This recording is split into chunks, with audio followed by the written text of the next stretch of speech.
Well, hello. So, yeah, it's a thing. It's a thing. It's a stream. It's a stream with some stuff. So, yeah, what I'm doing today is I am doing some 3D, obviously. It's a thing that I do sometimes. And I remember years ago, I saw this. And I was like, that's kind of cool. And I did a project way back, about 2016, where I did a bunch of Zoom backgrounds. It wasn't 2016, it was later than that. It was just no, Christ, it was 2020. It was COVID. And I did some Zoom backgrounds because obviously Zoom's a big deal and every company went remote. So a client I was working with at the time wanted like these Zoom backgrounds to be like a wall, the big neon sign on the back of it. And I was like, that's cool. And I thought that was a really fun project. And I saw this and I was like, hey, imagine if you did this but made it like pseudo photorealistic neon rather than this sort of like generic. Well, it's not generic, it's kind of cool. But yeah, I just thought it'd be fun. So let's make this in 3D and do it as if it's a real neon sign, I guess. And then, the idea was at the time, I was like, oh, I'll do it. And then I'll hand it over to LTT, and they'll be like, "Oh my god, this is amazing! Oh, this is the best thing ever!" And then I'd go live in Lion Sebastian's house in his attic. I've got a family. They'd adjust to it. Me living in Canada in a YouTuber's attic, eating fish heads, whatever. But yeah. So now several years later, when I've remembered, I'm just gonna go and do it. So yeah, I thought I'd stream it. Why not? So we are in Modo, which is a good thing because words, because I said so, instead of everyone's using Blender nowadays, but Modo is pretty good. Right, so we're going to go a new, delete that. Yeah, sure. I'm going to create a new layer and we're going to make a curve. So let's go into, I need to update this, Bezier, and we'll just start tracing this, I guess. And we've got some reference for neon signs just to look at. So we're aiming for we've got some reference of real neon signs and kind of how they behave. So the way they bend around each other, how they're attached. So I'm going to do a wall with clips and run these cables like the pipes behind and have them covered up in the sort of black paint and stuff. And have wires running between it, so it looks like it's plausibly attached to a wall. There we go. So you've got these clips, and they're sort of held on with fishing line or wire. I'm going to do something like this. This is sort of what we're aiming for, sort of near photorealism, I guess. So I'm going to keep this reference open. What's a really useful one? I think it's probably. Let's go back a bit. This is probably a pretty good reference for what we're going for. So that's what we're aiming for. Let's do that. So let's start by making a basic Bezier shape for it. And then this wouldn't go all the way around, so let's just do it to like...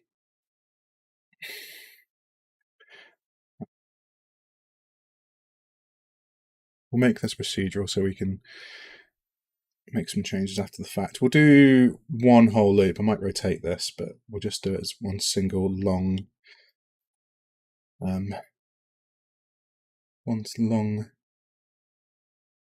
guy. And we'll go to quick mode, edit.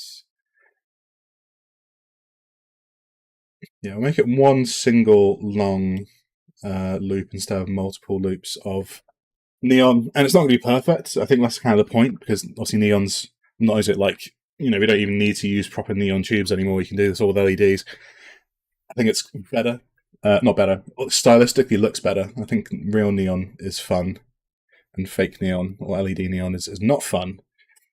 So I'm going to call this curve, and we'll do this procedural to start with, and then we will, I think, update it. We'll sort of flatten it down, and yeah, let's just follow this pretty accurately. So let's just say, I'll probably put some thought into where these wires are going to go. So yeah, obviously you have to run wires to it. And if you're doing this in real life, I think you have to figure out which way to bend everything. We'll do it flat to start with, and we'll worry about the bends afterwards. See, there we go. So let's just do this. I think the Beziers themselves will kind of help us figure this out. something like that. I might change this later on, but yeah, we want to sort of think about whether terminate how you'd run some of this to something else. Like where, if you're doing this for real and bending glass, how would you terminate them to run into the other ones? Could it be one or two? I imagine like only one or two glass tubes. There must be like a maximum length they can run, right, before they don't have power or the brightness changes or whatever. Who knows? Who knows? I've never done real neon. I've only done this sort of neon. So let's go add, and then we'll. Nope, let's go add. Here we go. Is that going to continue? I don't want you to continue, damn you.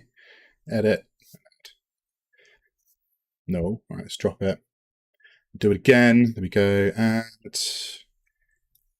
And for the record, I very rarely use these tools in Modo, so we'll see how this goes. I'm going to sort of like get a little bit of imperfection into here. It's not quite a bit much. Just kind of like this.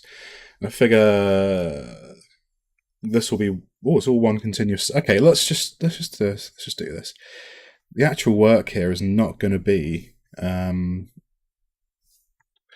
the shading or anything. That's actually pretty easy. It's actually longer to put in all like the clips and bits and bobs than it will do to do the shading, because I already pretty much know I'm going to do a really good quality or relatively good quality neon shader. So let's round this off. That can't be like that, can it? Let's just round that off now. And the Bezier tools in Modo are pretty good. They used to have there's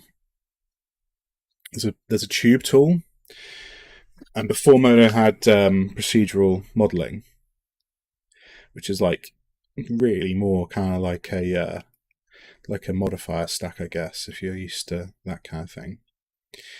We used to have use this tube tool, because the idea with Modo back in the day used to be very much direct modeling all the time, and the rationale at the time was, from the horse's mouth, was if you need to do something procedurally, it's taken too long. So let's make the sort of direct modeling tools as fast as possible, because oh dear, don't know what that is. That keyboard shortcut I've just done accidentally. Get rid of that. Because yeah, yeah, and that was true for a bit. Like the rationale of like, yeah, if you've needed to do something procedurally or parametrically, then the modeling's too slow, which I think I kind of agree with. But it's good that it's got procedural modelling now, because stuff like this specifically, where you want to sort of like do these long paths, doing this non-procedurally, it's shit. So, because if you're doing like long tubey things like Bezier's B-spline, stuff like that, are the right way to do it. Instead of directly modelling polygon tubes, then you have to fuck about with all the extra geometry, which is never going to be much fun. So let's just do this. But yeah, I don't actually use the Bezier stuff all too often. It's not as straightforward as doing it in like Blender, I guess, because there's a couple more steps to set it up, but I think you probably have more control over it, I would say. Okay, right, so we've followed this path around. That's going to be a single path. Cool. All right, we're nearly done. That was fast. I don't know what button am I clicking there. Yeah, let's put that there, right? And let's just do edit, grab him. And what we're going to want to do, add. Go from that side. Back. And we'll run this one to the corner, make them a little bit. Oops. Yeah, make them a little bit of inconsistency, I guess. See that? Okay. And then yeah, we'll cut that corner off. Why not? Why not? Nice. So we're nearly there. Sick. Let's create a new one.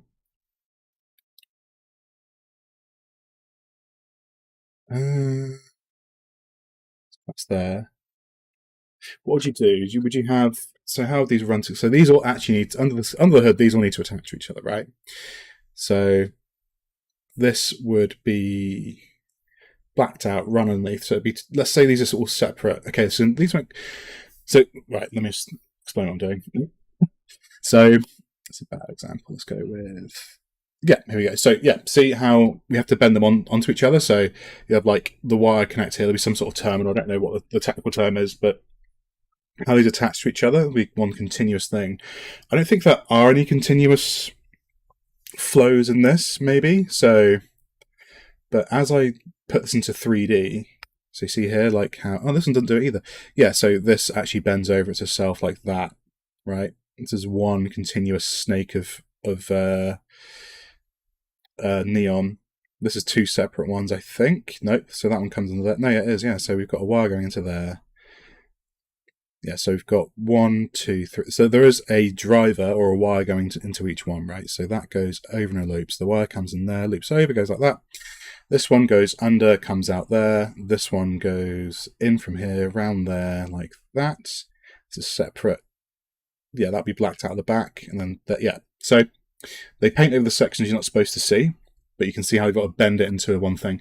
This shape's actually simpler than I assumed because it's quite nice getting this sort of, curled under itself aesthetic going, because it, makes it more plausibly a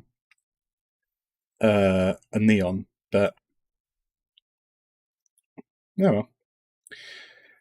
Okay, so yeah, so basically I think that's not going to happen. Long story short, what I'm saying is it's not going to happen very much given the nature of the shape. But what we could do, we don't have to follow this design exactly. We could just get, as long as we get the LTT logo, I guess, right? We could do it any way we want, really.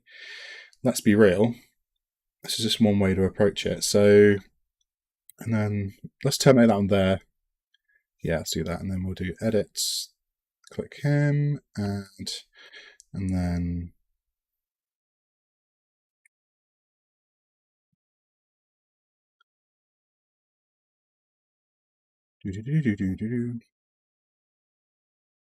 so the burning question might be to the 0 people viewing, why am I doing this in Modo instead of Blender? Well, when you try and do an actual work, and this is probably a contentious opinion, but I stand by it, is that actually, when you're trying to be fast or efficient, Blender's idiosyncrasies, even the version that I've got, which is quite heavily modified, the UX in Blender is so poor that you spend a lot of time stumbling over yourself, remembering what you're actually supposed to be doing, right? Because you have to kind of, it's got that thing of where there's no real instruction in the interface to tell you kind of like what you're supposed to be doing. You just kind of have to know where the buttons are. If you stop doing something, you have to kind of remember what you were doing in order to get your stuff done. Which means it's fine if you're doing the same thing over and over again in a single project. It's not really a problem. But when you are shifting to different tools, actually real world work, unless you're extremely proficient, Blender's actually very slow to navigate because there's a lot of clicking and there's a lot of foreknowledge of where things are. There's very little intuition built into the system, which is poor. That being said, in the grand scheme of things, I've used Blender quite a lot. I've used Modo a hell of a lot more over the years. Although at the moment I'm quite rusty because I've obviously spent a bit of time pissing about with Blender. But yeah, there's a lack of polish, I guess, which a lot of the hobbyist users don't really see. But you want to get actual work done, it actually leads to a pretty poor experience, or at least you have to give it a lot of rope, a lot of benefit of the doubt, which you don't in other software as much because the UX is horrible. Let's go a little flippy flip. We're just sort of bending these out preemptively because we've got some quite tight curves here. So the next step after this is going to be extruding these into 3D, extending them further, and then bending them in on themselves, right? So we will be working on these, just getting the basic shape down. And what we're going to do, actually, I'm going to save. There we go. I'm going to save this just onto my desktop for now. Call it LTT sign. There we go. Okay. So, yeah, I did do it in the front viewport, thank God. Right. There you go. So we've got the basics of this. We don't think we actually need this backdrop anymore. There we go. So we've got our basic shape. So let's just preview how it's going to look. I've got to remember how to do this now. So if we just create ourselves a little, let's just do this back in the front view, create ourselves a little new mesh item. Say our tube's about that, 200 by 200, whatever. We'll get the scale correct towards the end. Doesn't actually matter at the minute.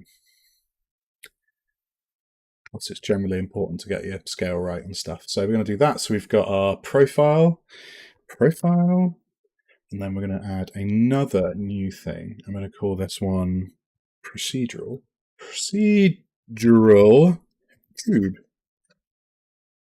Get into, where are they?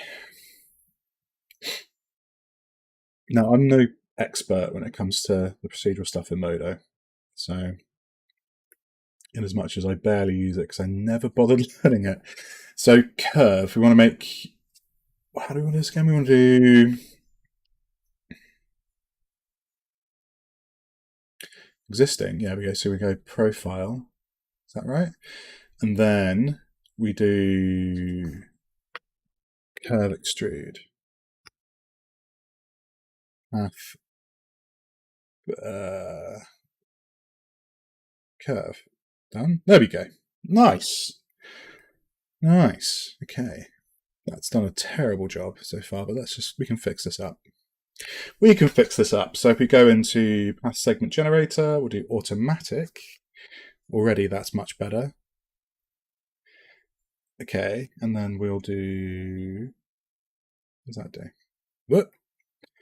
Well, that goes wrong. So we've got the basics of this shape already. Look at it. Isn't it wonderful? Let's turn automatic off. We'll take steps up to 128. I'll have to do some manual fixing because ain't nothing come for free. 6.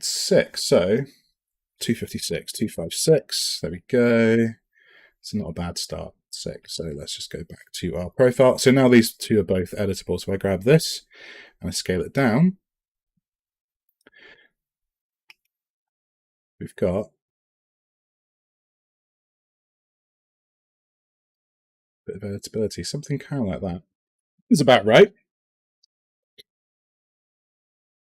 Okay, so let's go into our curve.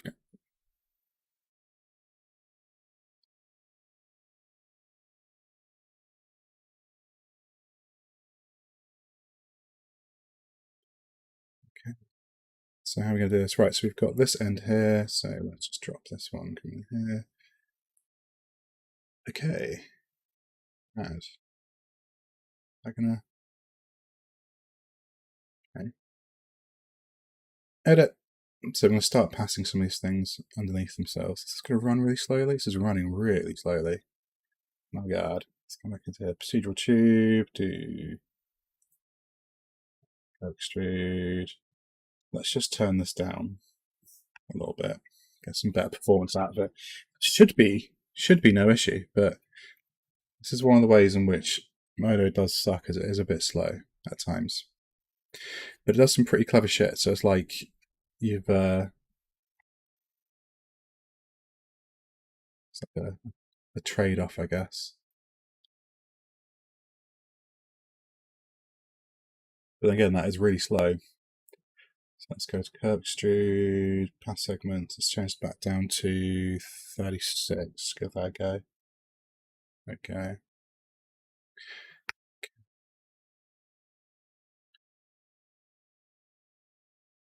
I get some better. There we go. It's much more like it. Right. So here we go. And we're going to obviously not leave this like completely, completely on its ass. We're going to have to do a lot of manual fixing of this. So let's have a look at this. We're doing one here. So we will go, let's go roughly.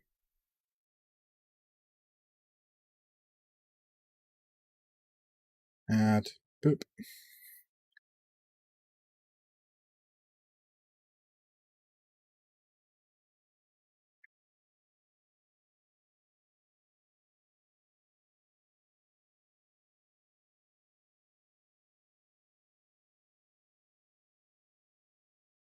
There's a really cool plugin for Blender, actually. I think it's called Bezier Tools. kind of makes the Beziers useful in Blender. Because I think by default they kind of suck bum. This. It needs to be a bit tighter, but that's fine. Let's do that. Yeah. And we'll speed up as we go. I think it's the first time I've bothered doing it this way.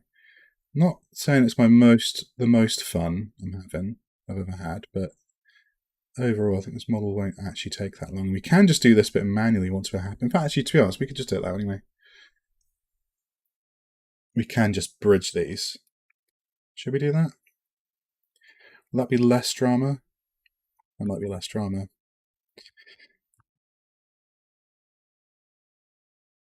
We're going off script here. We're going off script.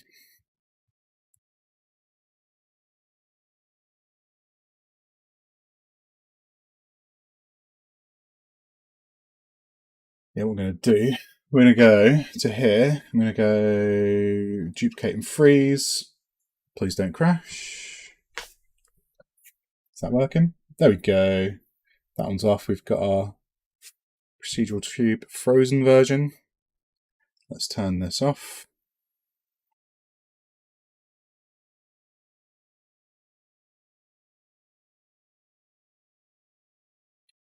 Why are you showing? Profile. Get rid of you. Right, procedural tube, turn him back on. Right. Give me solve profile. Sick. So. Oh, wait, that didn't do a very good job at all. Hang on, what's happened here? Oh, dicks. I forgot to turn up my subdivisions first. See, this is why. Words. Right, extrude, path segment, automatic does that. Let's go with 256. That looked pretty good before. Yeah, something like that. Do you want them to be this thick? Do you want a bit thinner? I think that's probably a pretty good thickness, actually. Let's just. Because we have that thickness. Yeah. I may live to regret that, but you know. Whatever. And we've got a cut. We can reproduce this pretty quickly, to be honest, so I'm not really too worried. Oh, you're going to crash? You're going to crash on me? He may crash. Could be a thing.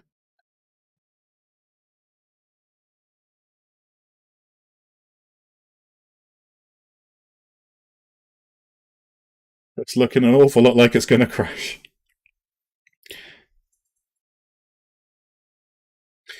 Well, welcome to the wonderful world of 3D where things just occasionally crash. I'll be back in a sec. Hang on.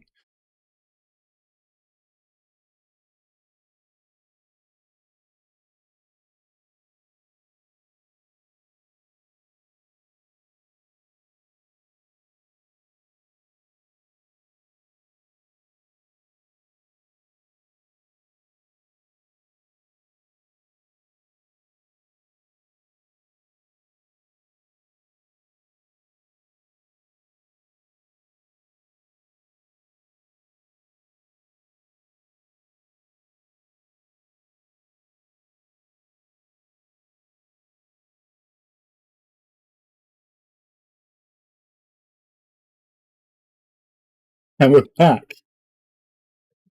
So, that was a big old fuck up. So what we're gonna do is let's leave it like this for now, and we will. What, did I actually save it after I made all those adjustments to the corners and shit? I think I did. Did I? Let's have a look. Yeah, good enough. So we're always going to have to manually fix this sort of stuff. The person who tells you everything can be procedural, that person's a liar. They're a liar. Everything's got to get fixed a little bit manually. Unless you're in Houdini. In which case, you're a crazy person for modeling a Houdini. So let's just round this off. Doing that. How's this guy looking? That's looking alright.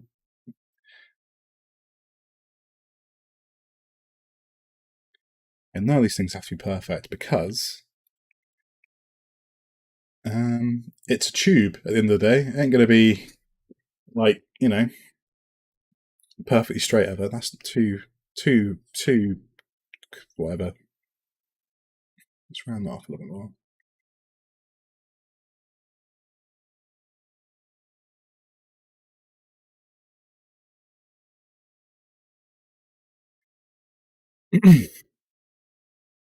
Okay. So now we'll just go and we'll do a little pipe. Let's make it a little smaller than before. 140, is that the one? Is that the guy? I'm in the center. So doop. 0.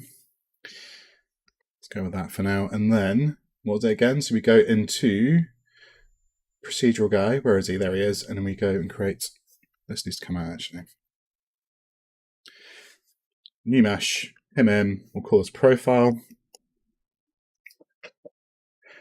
And we'll go and create another one, which we'll call tube. And operator, add a merge meshes. There we go. Source, add source. Existing profile. And then add operator. We'll do a curve extrude. There we go. Path is curve. And we'll come into path segment generator and we'll make this 256. There we go. I'm going to save incremental on this so we don't lose all our work again. And before let's do this, and we'll just scale this down a little bit until we're happy. That looks all right. Let's go with that. Let's go with that, and we'll go back into tube. Extrude 256. Yeah, I'm not sure that's putting it all in the right place, to be honest. Let's do 128 because we can get to the same. Yeah, we can get to the similar endpoint without having so much geometry, I reckon. What's that to do with Mac? What's the distribution like? That's probably actually the best. Let's go with that. Right, so sick. We're going to go freeze, duplicate and freeze. See if it crashes. Now we wait. We wait to see if we get a nice crash. Failing this, I'll just redo it with the pipe tool. I don't really use the procedural stuff in Modo ever, so oh nice. Let's just do another save incremental. Make sure that we don't lose this. There we go. Turn these off. We don't need this directional light, so let's get rid of it. Boop, boop. Tube. There we go. So we've got our fully editable tube now. Sick. How our norm's looking. Very inside out. Flip, flip, flip. Beautiful. We're finished. No, okay. I'm joking with you. I'm having a little jokey time. I'm just going to go through and just fix a few of these bits. So bear with me. Oh, that's broken. Bridge. Here we go. Segments.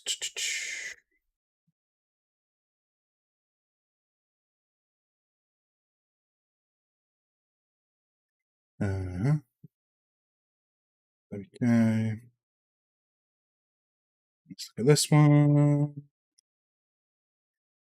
And here we get into some of the reasons why I'm using Modo.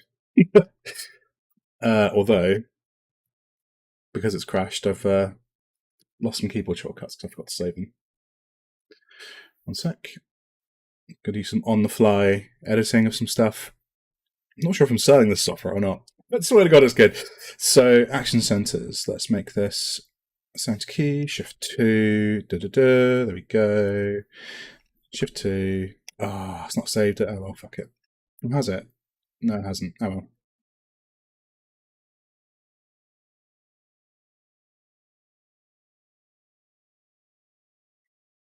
Mm-hmm.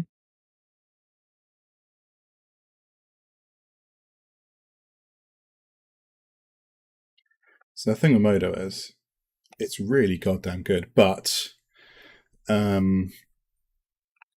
buggy. It's always been buggy.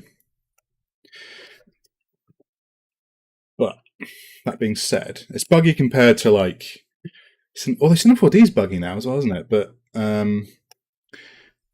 it's honestly, compared to Blender, I have had a better time in recent times, because by the time you've whammed all of the sort of plugins you need into Blender to make it kind of work properly, and I say it's liking the software. I swear to God, I like it. But yeah, by the time you got the plugins into it that you kind of need to make it work, it ends up pretty buggy, because you've got kind of like, plugins are great, but you've generally, especially in Blender world, you've got a lot of pseudo novice developers, or there's a lot of tutorials and a lot. I'm not saying I'm a good developer; I'm a terrible developer, but you've got a lot of people of my ability, which is not necessarily a compliment, developing add-ons. Not everyone; a lot of them are really good. A lot of them become big enough to have proper teams and stuff in now, but yeah, developing on the API. Blender's API changes an awful lot. It's not the best thing in the world, and you end up with a lot of add-ons with bugs in them, effectively. See, those folks will just in sub D straight away. See that? Yeah, it's got a pinch in it. We don't want that. We don't want that. But yeah, I guess it's a mixture of familiarity, but also some pretty nuts powerful features, like the thing I said a second ago with action centers. They're kind of sort of core. It's the way Modo does its thing. And you've got similar functionality in Blender, for example, where you can sort of set the sort of action origin, or whatever they call it, to normal, which is effectively the same thing. Difference is that hardly works, and in Modo it works 100% of the time, because it's kind of rock solid, and the core, the way they select like things like, work planes, action centers and stuff, have been in Modo since the early 2000s, and they were the core of the entire workflow. Still kind of are.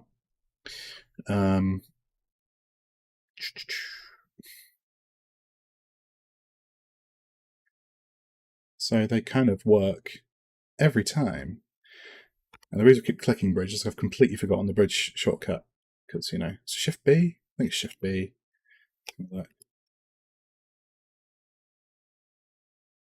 But then, yeah, like I'm demonstrating a feature that's sort of been caught up with, because back in the day, is it Shift B?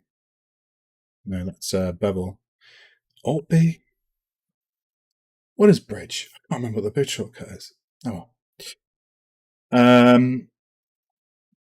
Alt space. I can't remember what it is. Yeah, back in the day, having a bridge shortcut that would respect the flow of the geometry you attached it to was quite a rare thing. I think that's in one way some other software's caught up, but this whole thing of having a bridge, boop, boop, and it just do nice bridges like that. Other software does do it now. Most of it doesn't do it as nicely. It's generally perfect every time in Modo land, I guess. Oh dear.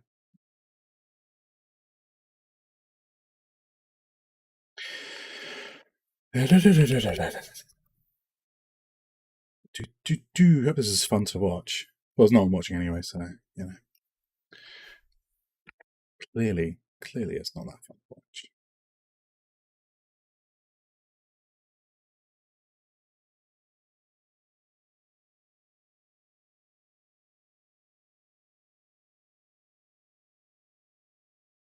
Got a big one here. Let's see how this goes. Loop. And yeah, the end result of this is gonna be, look at that. It's gonna be sub D anyway. So, we're just sort of like doing a little bit of due diligence here to make it as tidy as possible. We'll make it relatively editable, I guess, right?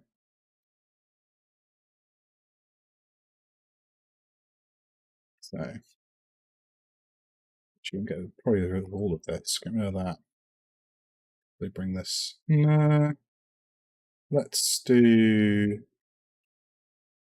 that. Let's add a loop here. So we're going to bridge between two little chunks here, I think. just to keep it sort of like fairly smooth, I suppose. So let's just grab this, give it a little turn like that, just sort of give it a bit of guidance. Again, the bridge is very good, but it's not magic, so you can't always have it. It won't always know. It can't read your mind, you know. There you go. So that looks good. And let's grab this bridge, and then we'll just straighten this out a little bit. So we'll delete that loop, and delete that loop, and just go with a couple more. Why not? Let's treat ourselves. Let's treat ourselves, and then we'll grab this, grab that loop, delete. We'll do another bridge. Do do do do do.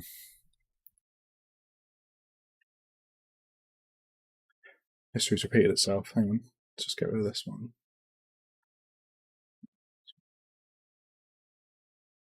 Good enough.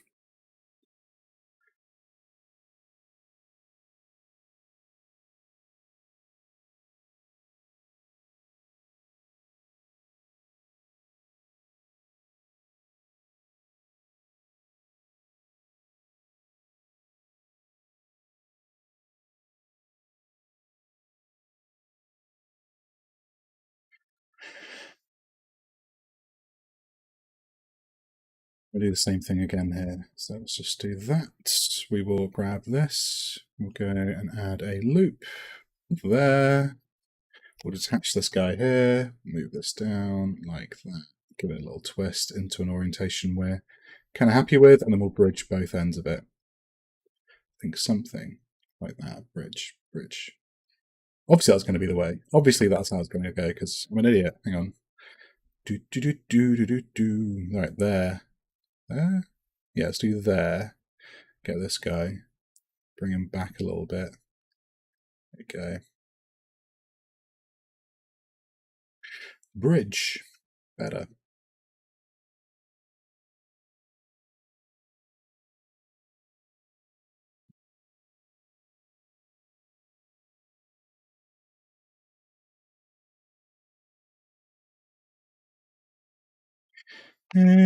Still a little bit pinched here. Let's grab this, bring it back a little. Actually, let's get rid of him. We go even further back, actually. Maybe like that, I guess.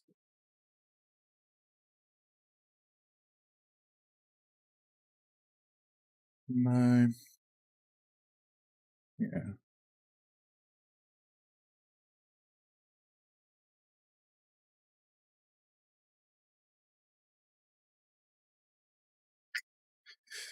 Hmm.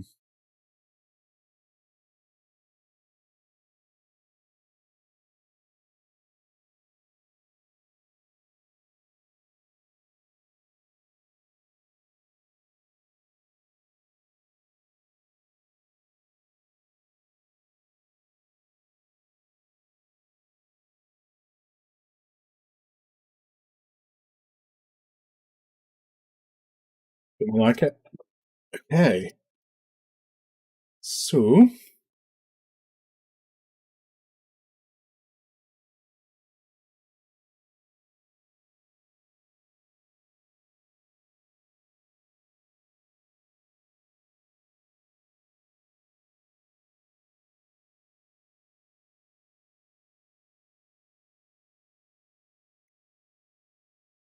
now, geometry.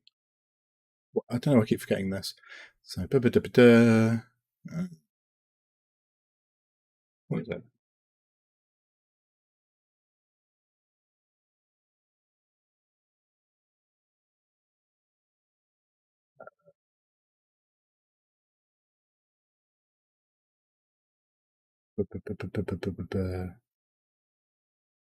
Hang on. Where'd that even be in the menus? These standard menus. That's a good question. Shows off when I look at it. Edge. Polygon.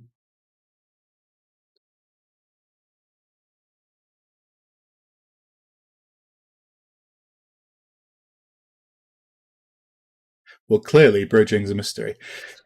There used to be a keyboard shortcut for it. I don't know. Who can know anything in this day and age? We live in the post-truth era, after all. I just think that was a myth at the time I was going on about it. I was like, there's no such thing as the post-truth era. That's just a buzzword. Fuck me. It is true, isn't it? It is true. It is very true. Facts just do not matter anymore to anyone, really. I love facts. Great. That's how you know what's what, but people don't seem to be interested. Objective reality anymore. I don't know what the fuck I'm going on about here. Sorry, I swear a lot. Sorry. Got to try and get on top of that. But yeah, let's just do that. Let's just get a little bit.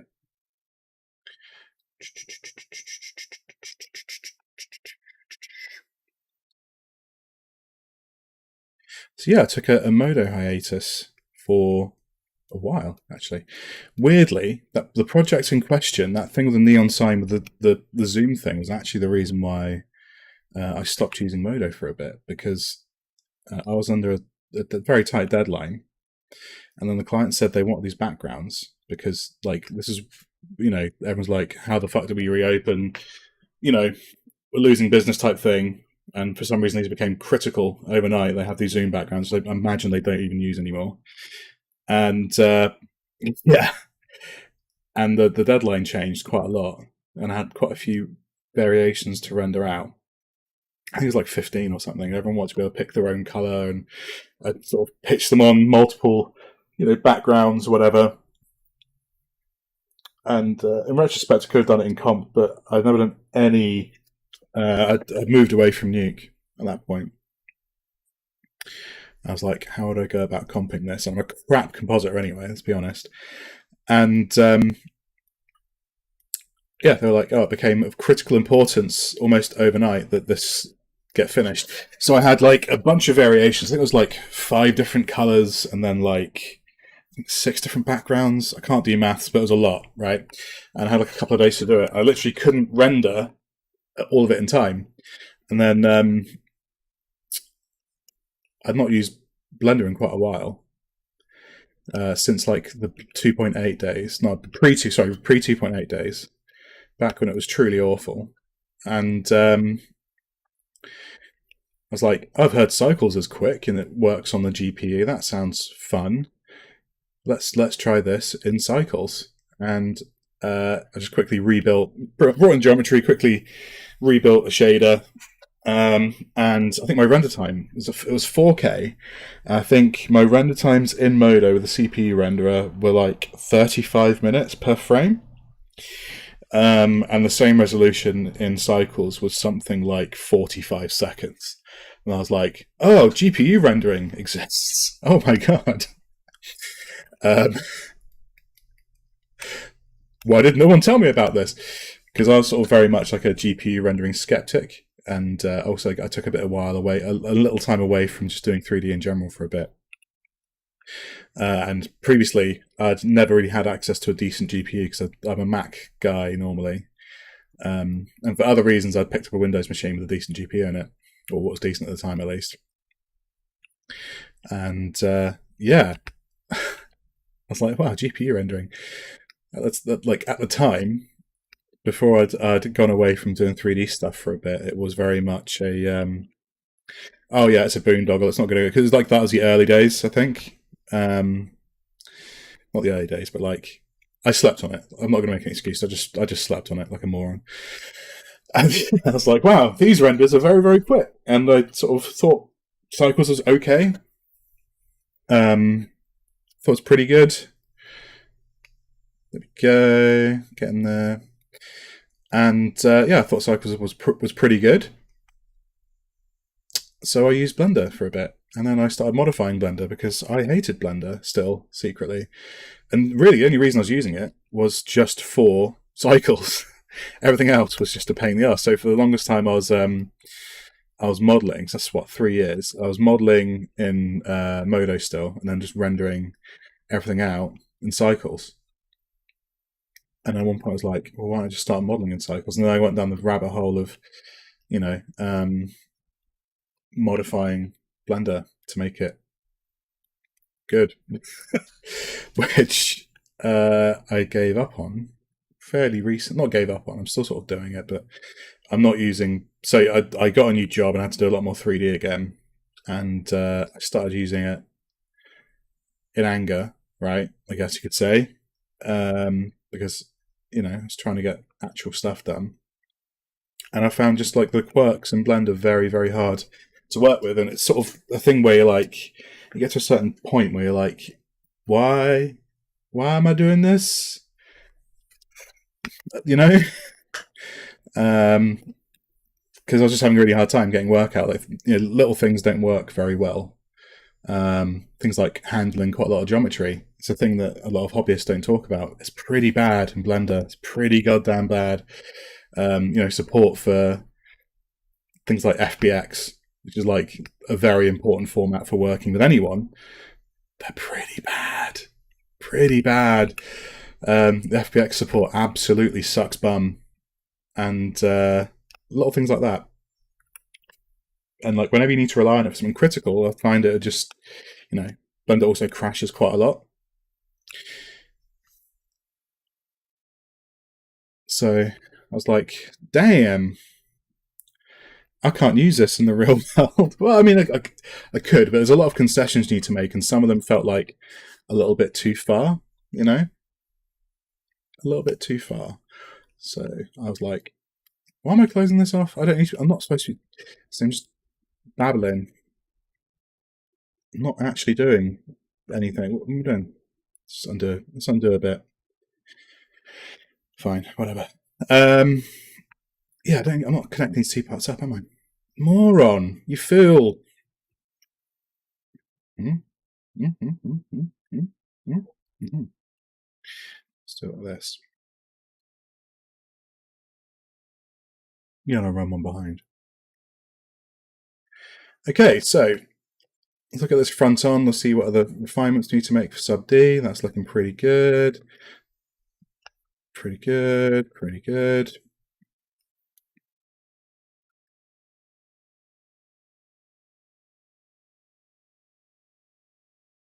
Okay, so now we just need to add the sort of curl overs, I guess. And then we can start adding clips and start adding wires and start making it look cool, I guess. Well, coolish. Cool-esque. Yeah. So it was pretty painless. 40 minutes with babbling into the camera, into the stream. Do I want this way up? I want this at the bottom. I think I want this at the bottom because that doesn't make sense why it would be, top like that. Hang on. Have I been stupid or something? Oh no. Okay, okay. Let's okay, yeah, see that looks weird. So what we'll do is we'll bring let's do that.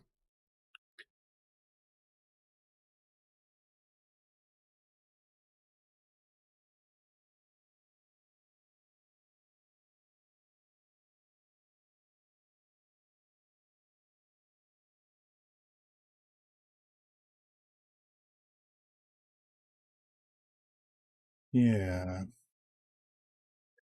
So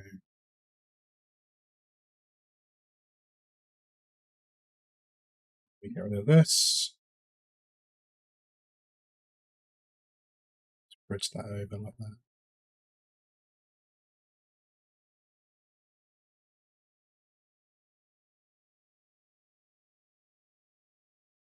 Sorry, whistling's probably very obnoxious on stream.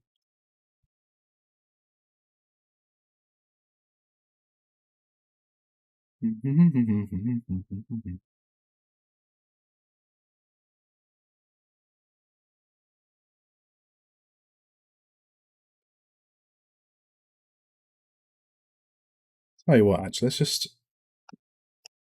just straight up loop these together. Let's just connect these together properly, and then we'll just delete the sections we don't want. Probably, I found like a minimal effort way of doing this. Can you tell?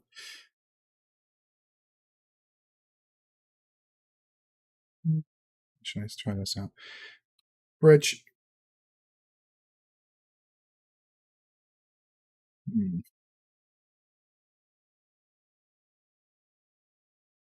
Okay.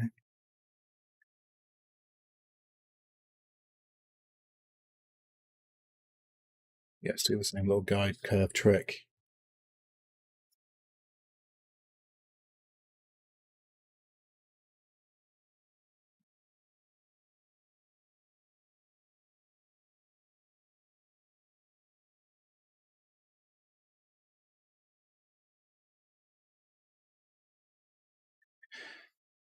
The spinner wants to be round.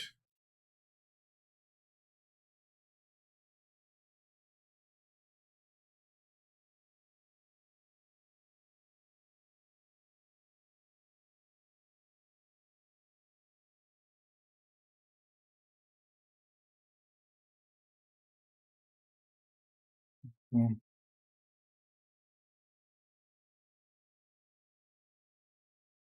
you go. Delete that.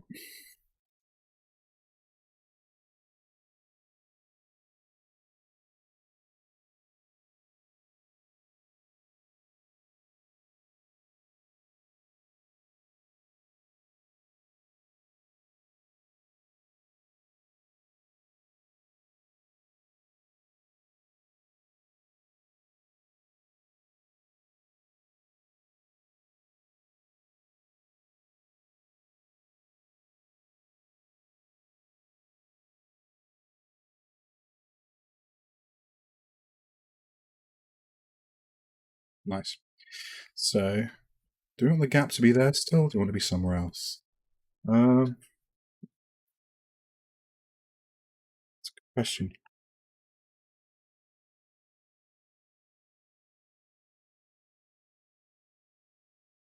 Let's put it here. It may not make necessarily the most sense, but let's just put it there. Nice. Okay. So, what we'll just do quickly, we'll just extrude this out.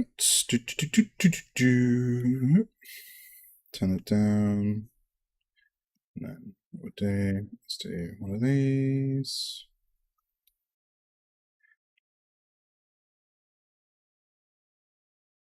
Do Shift X, I guess, extrude.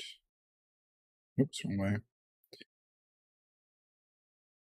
And then we'll do one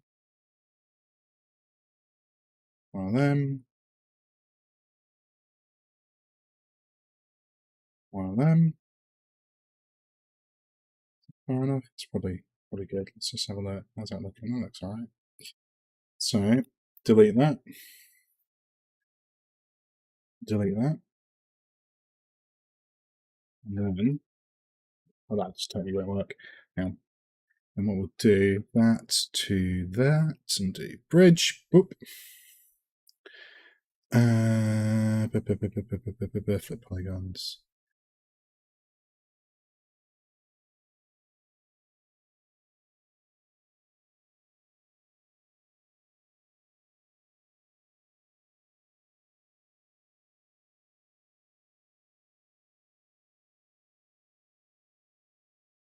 Flying too close to the sun here, I think.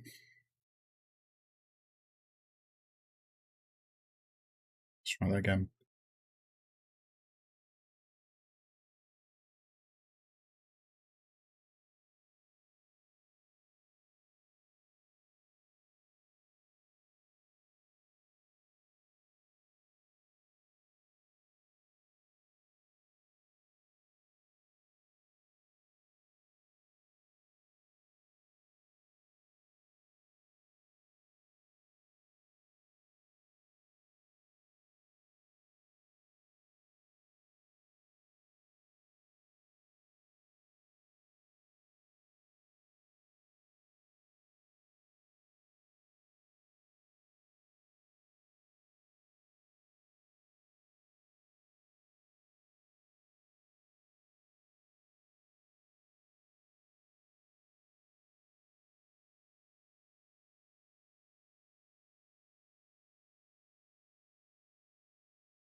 Okay, let's see how this looks in sub D. And yeah, let's do the same one here.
Do do do do do do do do do do do.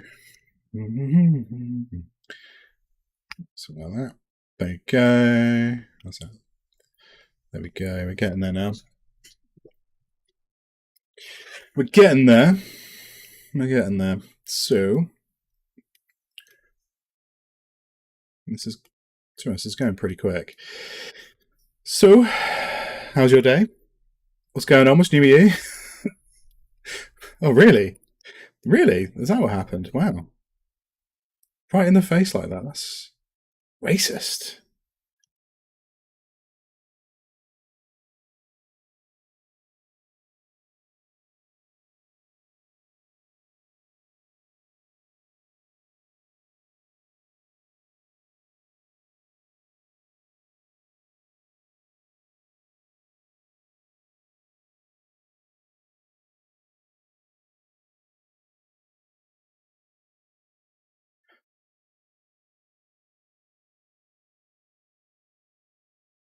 Right. Yeah, we're about the same distance. That's fine. That's fine.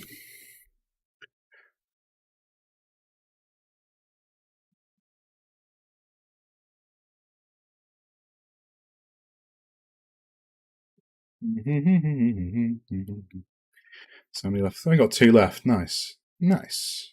Three left. Wait, hang on. 1, 2, 3, 4, 5 left. Five. Like, count them like a human would, mate.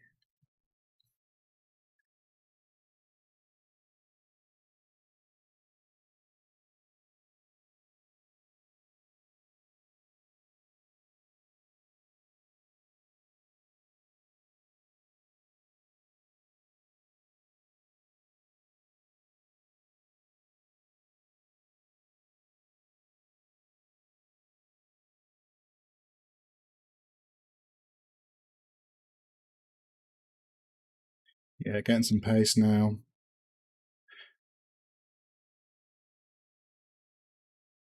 Yep.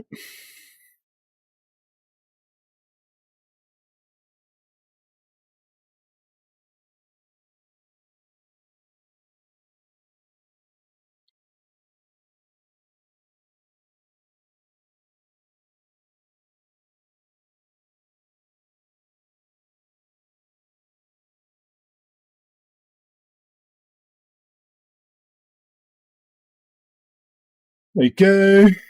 Okay, next up.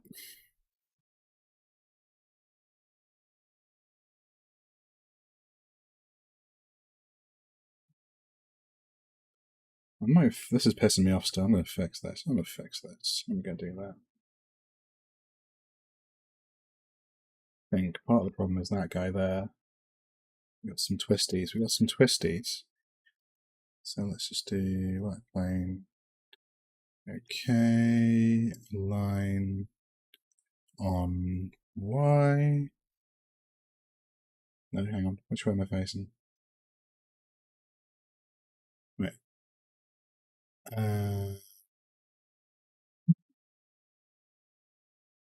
No. A line on XY? should probably think about what I'm doing here, right, rather than just make up as go along. Whatever. I can't be bothered to fix it. We're doing this too quick. Better.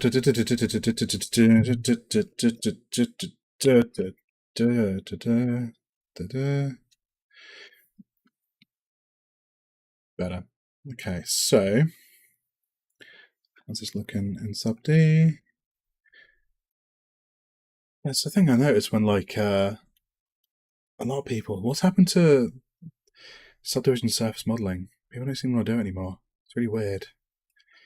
Well, it's not weird. I think in the context of watching YouTube tutorials, it's weird, right? It was like, here's how you do a thing. And yeah, it's like, a lot of the time, you're like, just use sub Ds, man. They're good. Low geometry. No booleans. Booleans are the devil. They suck. Some people really like them, you know? Just cutting stuff up, having really bad geometry, you have to retopologize before you can paint. Ugh, gross.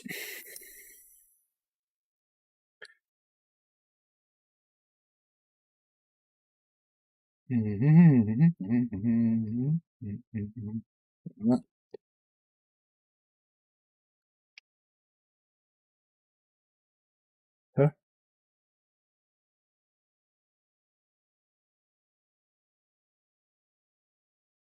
Like pushing too far? I'm pushing way too far there.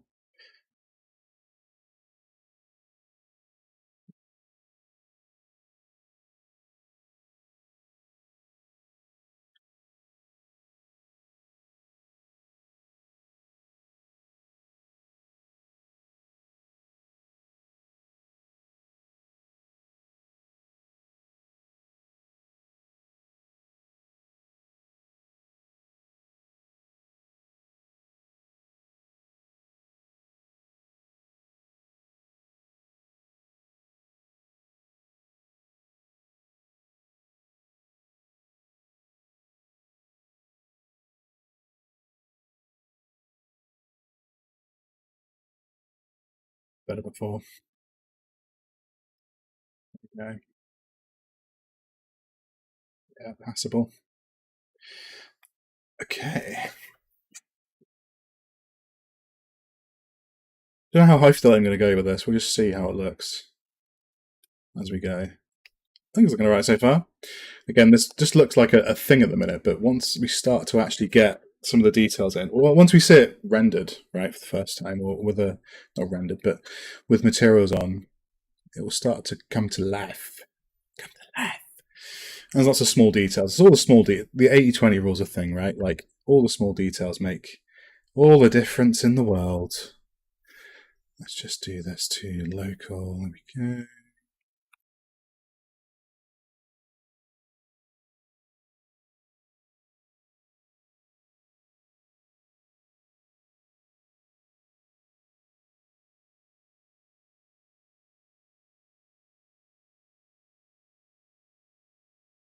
Local.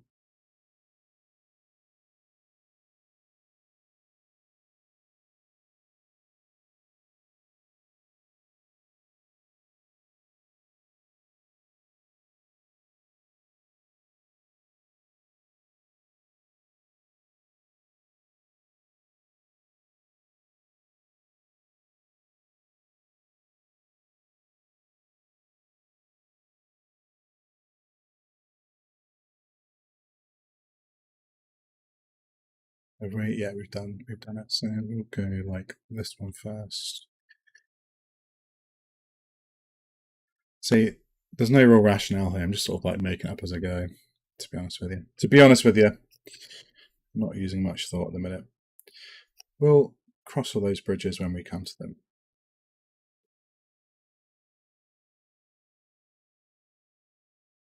There we go. Is that all of them? No, 2 more. So let's just do that.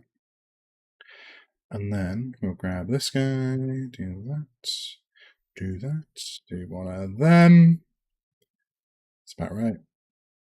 I think also for something like this as well, it's kind of good to not use a great deal of precision because, like, again, the end result in the model, this is probably me justifying why I'm being so lazy, but the end result in the model is also quite organic, right? Like, it's a thing that's blown by hand with imperfections. I suppose a really good maker of neon would do a really good job. But I think it's like one of those known expectations that, like, it's blown glass that's made bespoke and it's going to have faults in it. So I think, let's have our digital process reflect the real world process. aka very long justification as to why I'm doing this so lazily. But yeah, you're just supposed to accept me just going, yeah. Oh god, right. Yeah, fine. Okay. And then this guy. Do do do do do do do do do do do do do do do do do do do. This should be fun though, right? I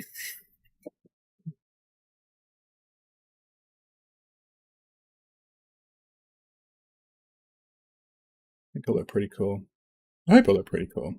There's no excuse for it not looking pretty cool, because I think I've kind of done this a bunch of times, so there's no excuse. Not done an Octane. That's a thing. Although I had a little practice the other day at a neon shader, and it looked alright. It looked alright. Could do some refining. I'm not like a pro. I'm still kind of learning Octane at the minute. I've only been using it for like a month or so at this point. Month or two, maybe.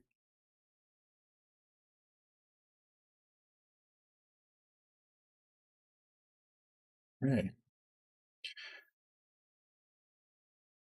So there we go. Bare basics of a sign. And now if we just switch over to sub D, we'll do all subsequent all subsequent edits. I think I'm going to do in sub D.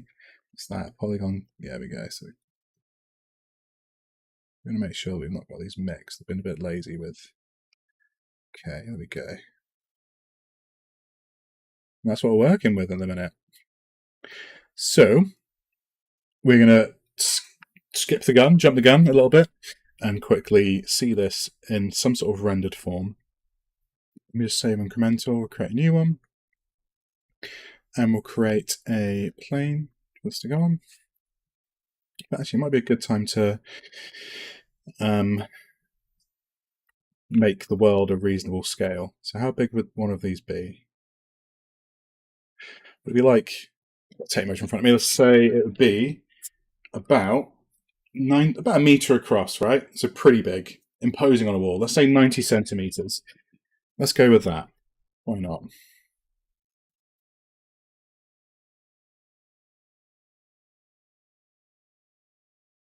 Let's have a look at the dimensions we've got. So on the front, it's at 10 meters. Wow. Okay, so let's make it about 90 centimeters. I'm so bad at millimeters. Not, yeah, so about that, I guess. Yeah, let's go with that. Why not?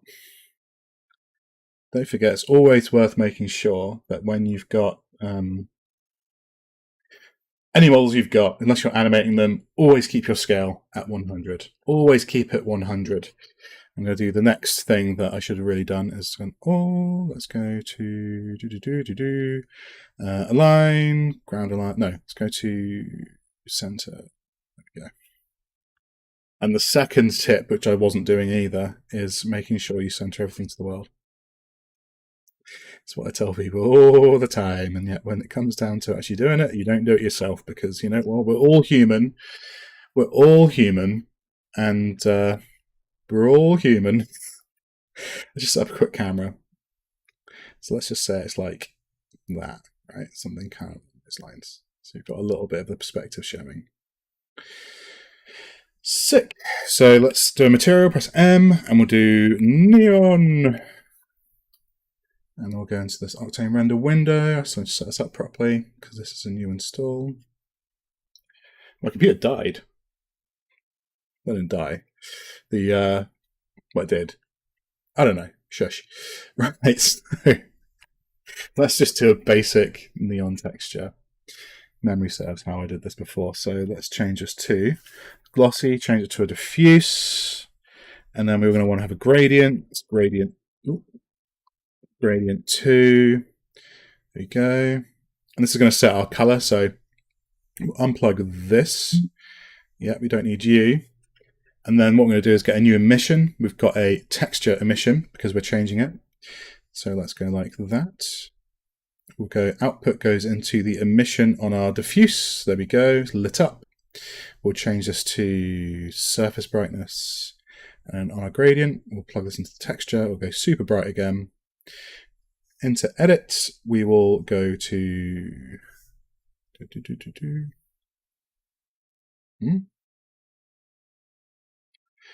weird. Open it. So there we go. And then we'll set a keyframe here, and we'll make this one. I don't know. We'll do it'll be like Tech Tips orange, right? And let's turn our power down. So we'll go to 50. Still crazy ass strong. Let's go back in, edit our gradient. So I think we want to do like, give that a flip, wham that on 0, and then this needs to be dark on the outside, doesn't it? Almost black. Go, and then now what we do is a fall off map, and this should give us our desired result input. And then we will do, I think, if I go like this, edit, let's just zoom in. Let's turn our environment down as well. Let's make our environment black for a sec. And here, make it constant, go like that, go to black, there we go. Right, and then if we bring this in, this should attenuate those edges somewhat. There it does. Go back to near 100, go into the fall off map, and I think this factor, does that do it? That should, there we go, we're getting there now. Okay, that's still way too bright, so what's that? Yeah, surface brightness, make this 20. Fuck it, 10. Why not? We should get something that starts to look a little bit like neon.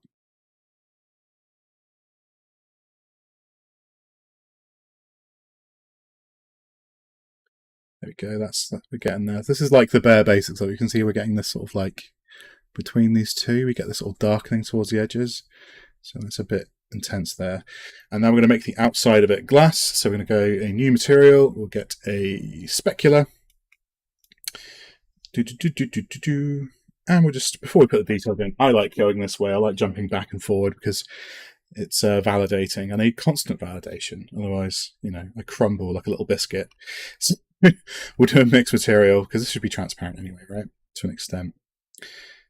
I'm not sure this is necessarily the best way to do this, but this is my basis. We'll just start from this and we can figure out how to improve it as we go. That's looking pretty alright. So let's go to there.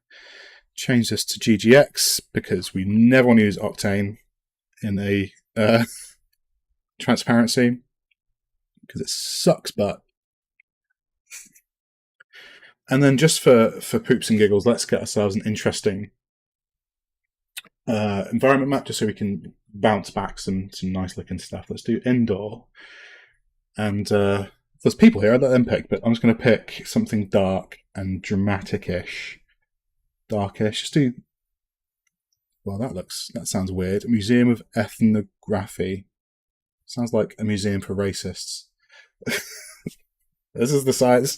It's just like, phrenology things and jars or whatever. Measuring people's heads. Okay. Well, it's a start.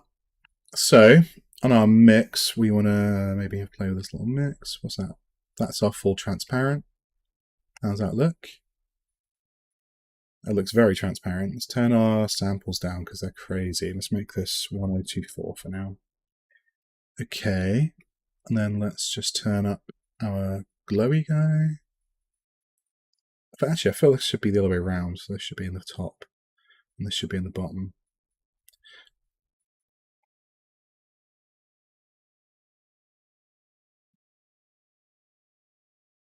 That should be underneath.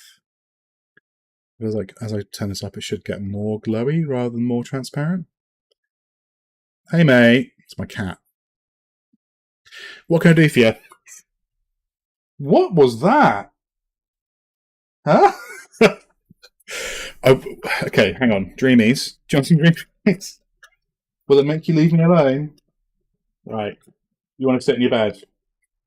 Hold up. What?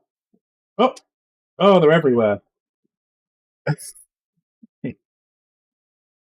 Yeah, that's a start. I think like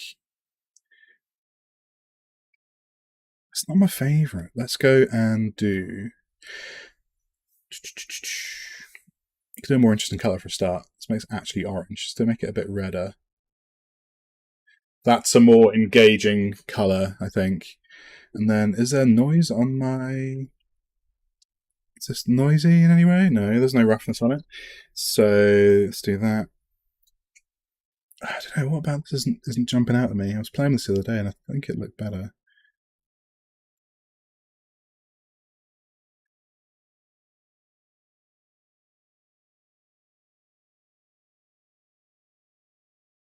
I think between these two, I don't know the exact settings on this, but I'm just going to make this up as we go along.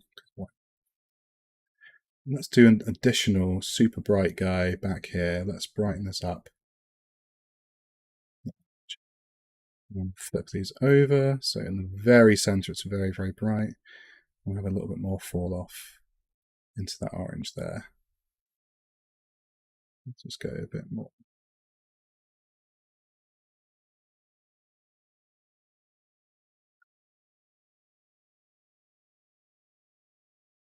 How's that look?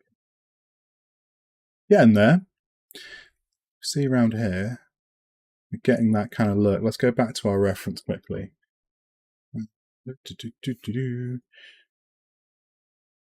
Compare it to some real neon.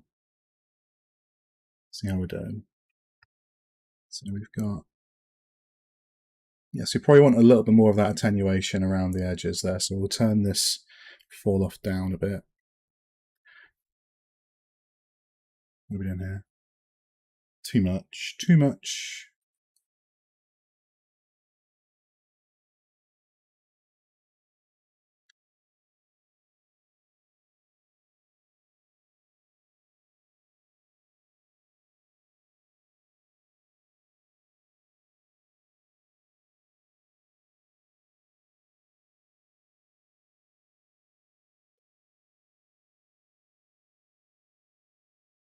Okay. We can play with this a little bit later on, to be honest. But getting there. Totally getting there. That's looking kind of cool. So actually, let's do a little more tinkering with this because I like things to look kind of like pretty much similar to yeah, that's getting a bit better, isn't it? A little bit closer to where I want them to end up being. That's too much. Before I move on, because I don't know why. It's just how my mind operates. Okay, let's stick with that for now. So I've got the basis of our neon shader. What we're going to do now is start adding some more details behind. So we're lacking all of this pipework, I guess. Oh, that passes through the window. That passes through the plane. So that's not very realistic. Let's fix that for a start. So let's come back over to here. Let's just give it a save, get in perspective, and then we will move back the plane of our thingy. And we've got to start thinking about how this would be attached to a wall, right?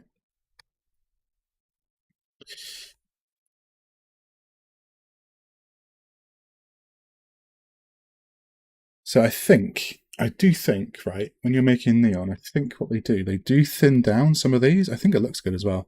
So yeah, these sort of thin out into, do you know what I mean? Like down here.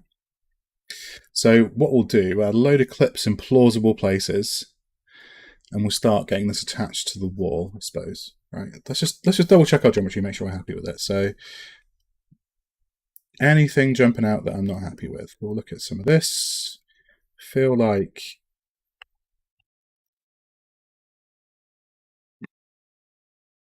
that little wobble there is probably a good thing to have that in, and then so I reckon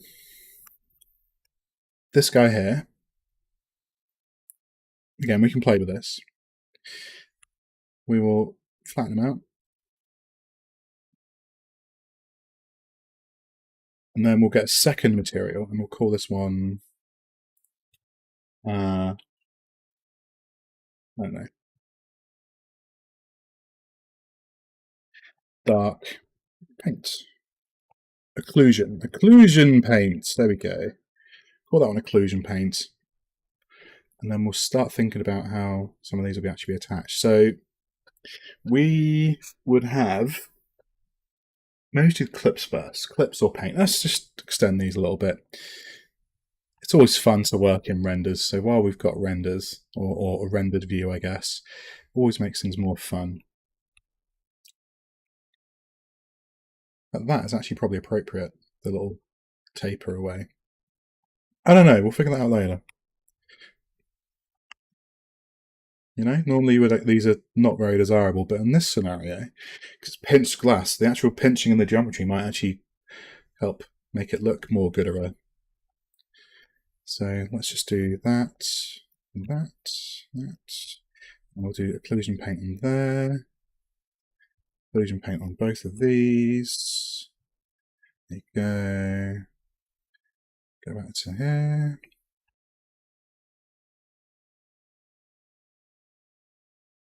Okay, so occlusion paint, let's do an override for that. We're going to make this one, contrary to popular belief, although it is going to be black, it's not going to be a diffuse material because glossy is good. So change to energy preserving. Yeah.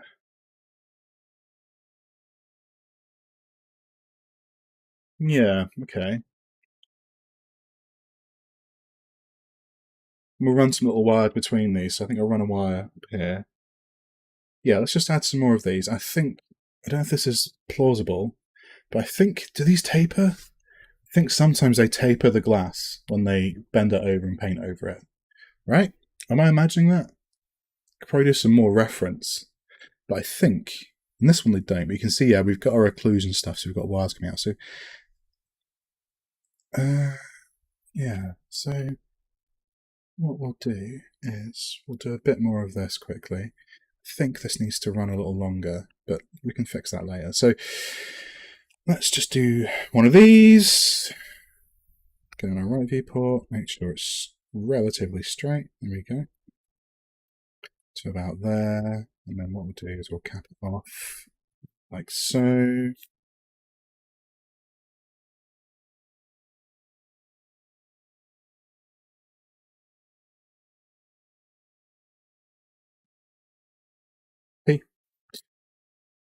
And then we'll do the same with this guy. So we'll get this one on the right, we'll turn it around. Do that, cap it off.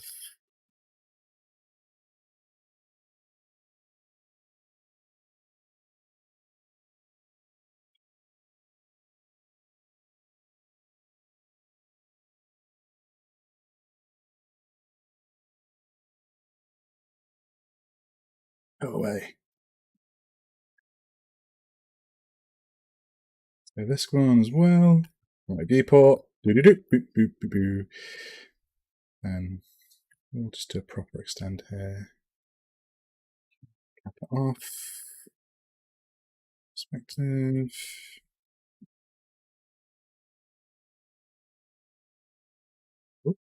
Front.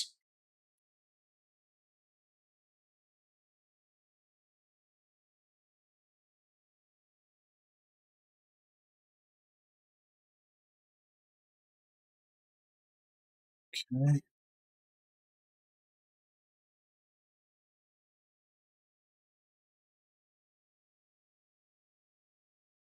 Yeah, so let's get this sort of overlapped slightly incorrectly because, again, that leads into that kind of like handmade vibe, I guess. And then front. Another extend. This one probably slightly up because why not? Cap that off. Okay, and then let's just paint all of these off. So we'll do this probably like, I guess here, and I'll, and then there, there, there. There. Okay. Occlusion paint. Where do we not have occlusion paint? Let's do this in real time. Bloody love Octane. It's very good. So we've got, so this needs to come further down, the paint on this edge. I think I might try and make these edges a little bit ragged, you know? So that probably goes all the way up to that. That's probably where that would go up to, right? It would go up to that kind of like knuckle, I suppose, right? Knuckle? It's not really the right word. So probably like to there, I suppose you probably want to include it. And then this side, probably be this one here. Probably a little further on. Yeah, like that.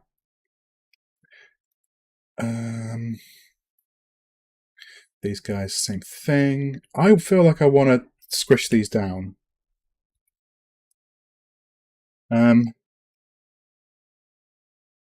You know, I feel like they want to be thinner, and I'm not sure if that's correct. Anyone in my massive audience has a better idea. But yeah, I feel like these need to get thinner here. Like towards the end, like they would taper them off because they'd be connected with like, oh, that's not quite overlapping. Let's just fix that in a second. Just fix that now.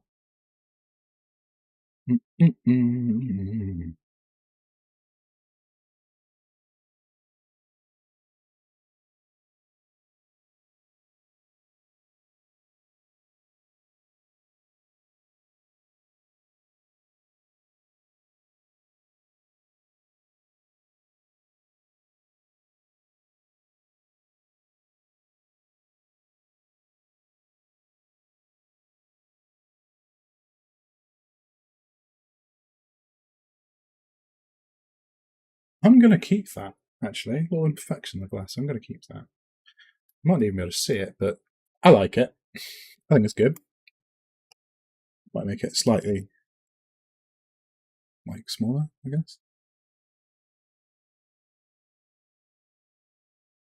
Oh, it's my cat again. Hey, buddy.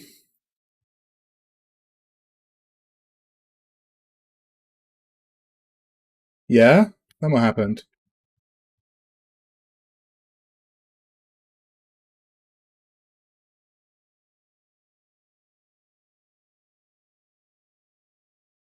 What? Really? Well, I hope you let him know that you're speaking to your MP about that.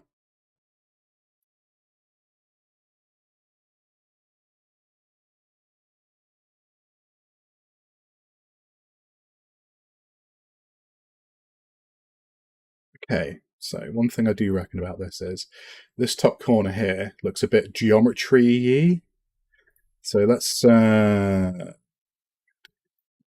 get rid of this loop here.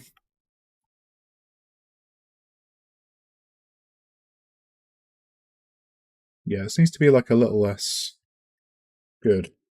Not good, but you know, like, let's keep all that one. This is the fun thing about subdivision surfaces, because you get a lot of stuff for free. Yeah, because it doesn't quite follow, it doesn't sort of properly follow the sort of profile of this, I guess, but that's not necessarily a bad thing, you know? So let's just do a bit of that. Get rid of that guy. Get rid of that guy. Get rid of that. Oops, no. Get rid of that guy.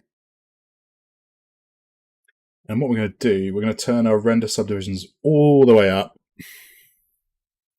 Save incremental. We're going to go down to surface. Render level, we turn this to 4. Just so we should smooth some of that inside the render.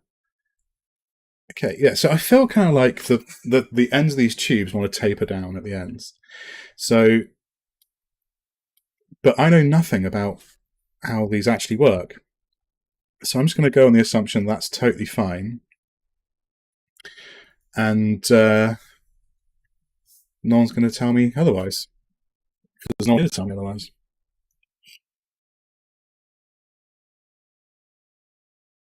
So let's go to polygon. I think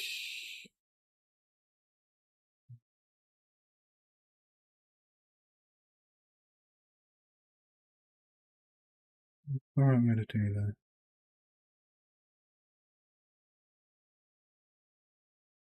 Normally I would.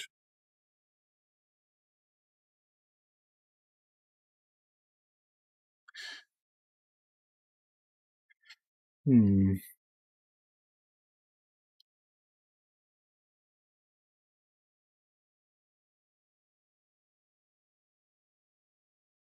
Yeah.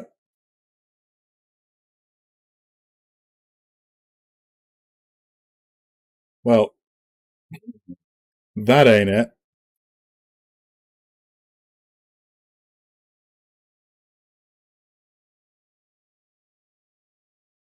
There we go, smooth shift. I always knew there was a reason for that tool to exist. So, how do we see our... We can't see. Okay, right, so shading. We'll come to here, we'll make this black. There we go, so we can see these in the viewport. So the way shading works in Modo with Octane is there's this thing here, which is the shader tree. Octane doesn't use it, which is for better and worse, I guess. The shader tree is pretty cool for doing certain quick stuff, but it is also kind of like not necessarily the best tool. I don't like this fucked end here. Just get rid of this. I don't like that. I don't like that at all. Is that done? Okay, let's just turn off sub Ds before we do this. Yeah. Boop, boop, boop.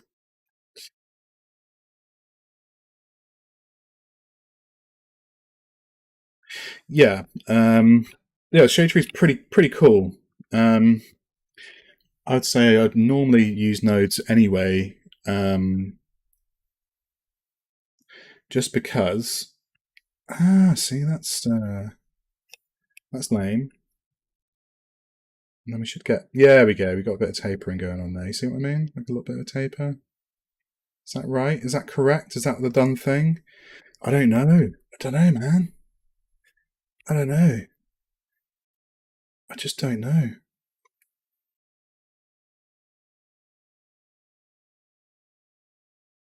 going to say it is. Or I might just do it inconsistently on purpose. But yeah, the shade tree is pretty good. I likes it. It's kind of the end of that, really. That's the end of that sentence. Yeah, shade tree is pretty good. I think here's the thing, right? Like in a world, I mean, actually, this is the point. Back in the day when Blend was kind of like the hobbyist darling, it kind of isn't anymore. People love that shit because it's very intuitive. And again, not to sound super critical of Blender, that's one of those things where the mod, like the material assignment workflow in Blender, kind of sucks ass. It's just not very. It's fine once you're used to it, but it's slow. A lot of things in Blender are just really slow. And the answer a lot of people have for that is basically like completely replace the workflow with something completely bespoke, which is kind of like no. And like all 3D software's got, overhead, right? And like a learning curve, but it's one of those things of like, guys, like if we open up Blender, let's open up there we go, Blender Octane Edition. This is vanilla. Pretty much vanilla anyway.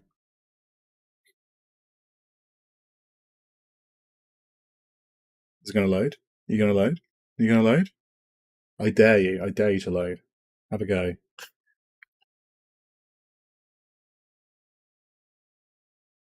Wow. Oh, there we go. Got it in the end.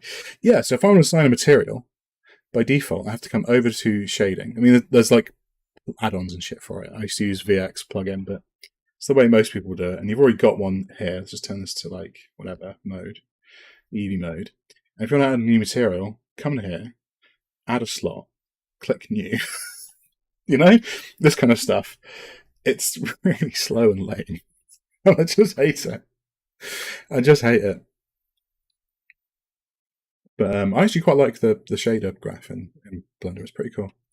It's pretty good. I like Cycles. Cycles is actually quite a nice renderer to work with. I think the actual end result in Cycles is kind of like underwhelming. So the one inside Modo, because its default is it's a CPU renderer, and they added a sort of pseudo GPU renderer called Empath, which they've basically given up on because it was way too late and way too sucky. It was developing too slow. And then the guy who developed it retired. A guy called Alan Hastings. He retired, and then it basically just got shit canned. This is pretty recent. This is this year.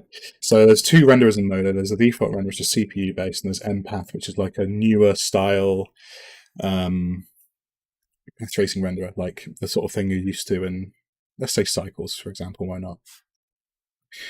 And the thing with Empath is it was just way too little, way too late.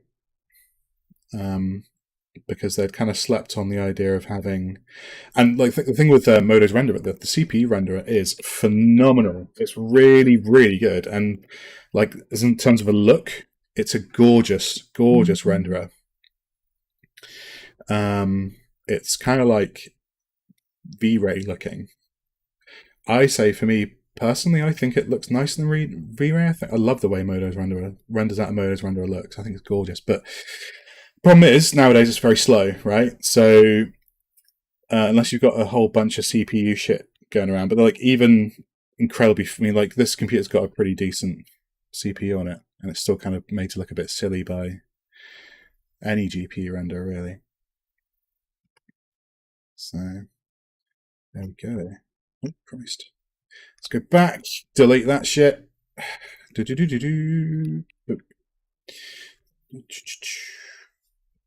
Right, not looking.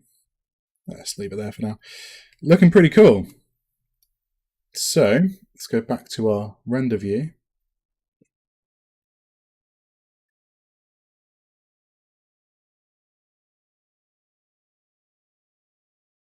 Making some progress. So what else are you unhappy with in terms of geometry? I'm not happy with this corner here. That looks too pinched. We'll just fix that. Don't like this corner either. So this one and this one, let's go fix those quickly. Yeah, so yeah, they're kind of stuck now. So like to say that this is a piece of software I really, really love. There's not many bits of software I can say I love. Like a family member. No, but yeah, I'd say I love Modo. It's great.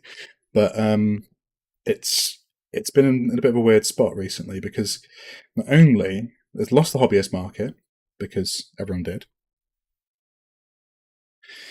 and so yeah, the whole thing with what are we doing? What are you doing? What are you doing? What? Where's my?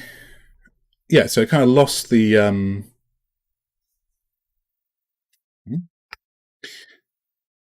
yeah, it kind of lost the hobbyist market because everyone did.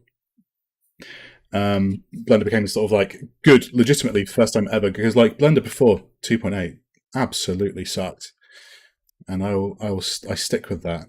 I'll maintain that till my last. It was awful software. I used to hate it, and the 2.8 came out and kind of changed everything, and it became actually really compelling. And the core of Blender is extremely good under the hood, and it's just held back by some weird priorities and some terrible UX. Honestly, there's a very, very good piece of software there, but it's just not actually, despite what a lot of people would have you believe, it's not really ready for prime time, for the prime time, in the way that people say it is. It's just not. And all of these studios adopting it, they either adopt it temporarily and drop it, or they modify the shit out of it until it's not recognizable. Or in the case of people saying using CG, it's previs. It's previs stuff. They'll like, it's because Eevee's fast. Like grease pencil's great, and Eevee is very. What's going on here? Eevee is very, very fast. So it's a really good previs tool. For actual modeling work in like the high end, that's all still Maya, entirely Maya, and it won't ever not be. And everything else that's not Maya is Houdini nowadays. And I love the sort of like the Blender hobbyist community being like, no, it's got XYZ feature, and oh no, it's gonna. No, it's not. No, it's not challenging any of those bits of software anytime soon. These are all good starts and stuff. Let's look at this. Something better. Is that better? That's a bit better. These are all good starts for Blender, but it's not there. So in terms of like the things that Modo specifically does very well, Modo's a very good modeler. Um, Less good at a lot of other stuff, but as a modeler, it's really goddamn good. How's this look? Let's go from the front. How are you feeling about it? Not good. Not good still. So what are we going to do here? I think we might just want to do that. Yeah, that might just be it. And maybe give this a little twisty twist. Thicken it up. Give this one a little twisty twist. Do one of them. Give this a little slide, I guess. See how that goes? No, that's going badly. It's going badly. So we'll leave that in there. And that's looking a bit better. Right, cool. What was the other one I didn't like? Where was it? So this one's this one. Let's just do this quickly. But yeah, stuff like this. You can't. What I'm about to do, you just can't do in Blender. Like the interface is very locked down. So, hey mate, it's my cat. Form view. Form game. I'll go with Octane.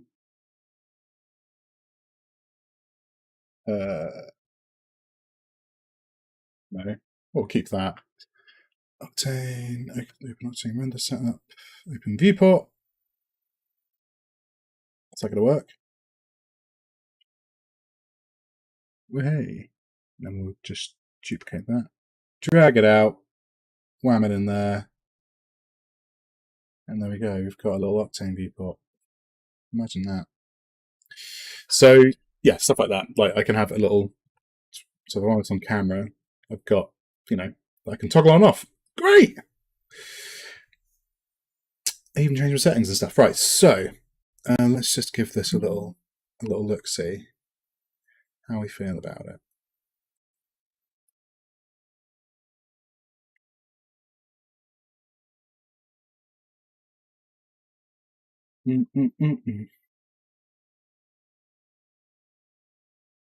Okay. I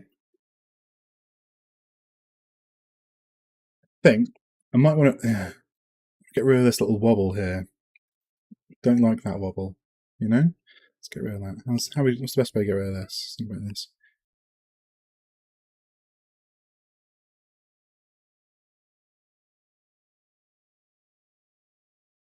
What is it, pal? Uh-oh. There we go. No crash.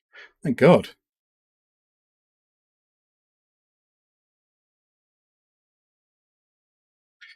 Okay, and then these kind of like run parallel now, don't they? So I think that's all right. I'm calling that good for now. How's this little corner? This little corner down here is bad. Let's just fix this. How do we feel about this? Not good. Not good. Let's just close down this viewport quickly.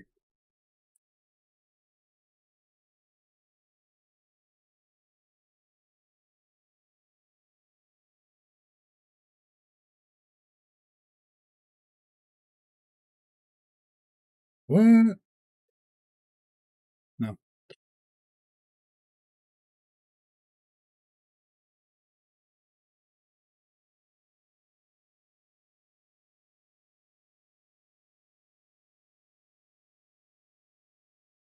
What is it, pal?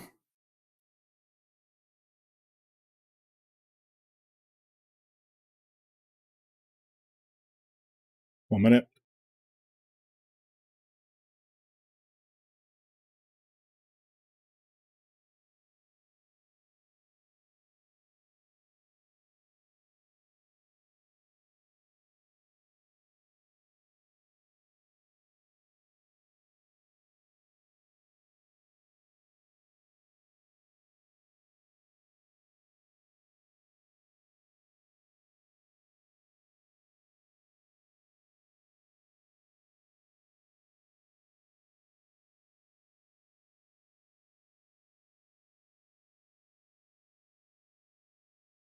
Get rid of the cat and got a beer. I can't remember what I was saying. Yeah, let's fix this. Let's fix this corner. This corner's lame. It's all rubbish and lumpy. I think that's why. Let's get rid of him.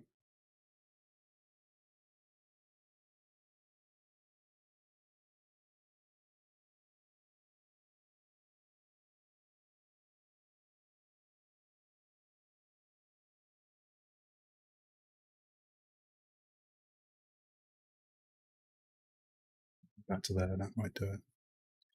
Bridge. I'll get rid of him. Much better. Good enough? Is it good enough?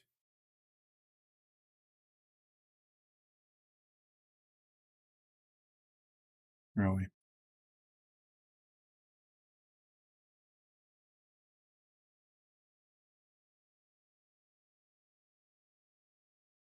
Better.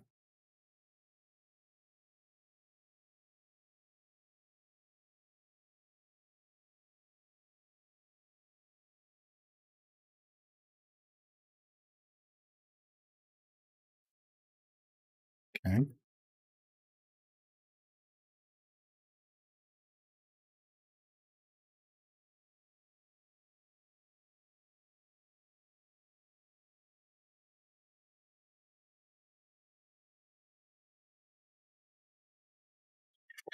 Right, let's move on to clips and stuff, because that is going to be, I say fun. I don't think fun's really the word for it.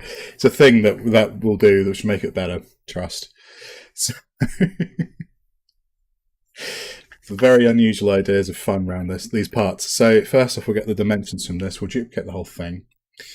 We don't need it. We just want, basically, just to get, literally, I'm going to do that, and then do that, and delete it. We don't need the rest. There we go. So we will go and mesh, and we'll call this one clip. And then let's look at our reference and we'll see how our clips look. Let's go based on. So I like the idea of having this wire wrapped over the front. I know previously I've done like, or do I want wire wrapped over the front? Yeah, really thin wire. So that's like,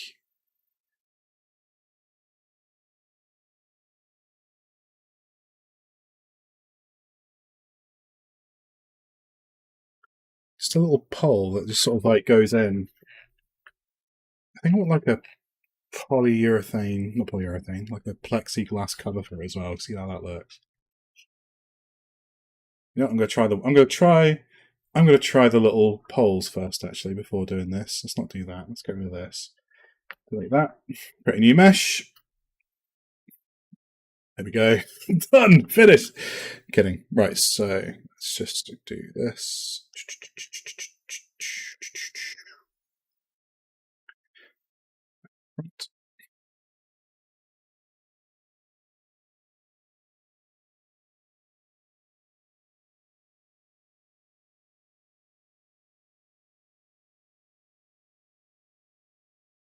So these need to be way thinner, probably like that, I guess. And then how?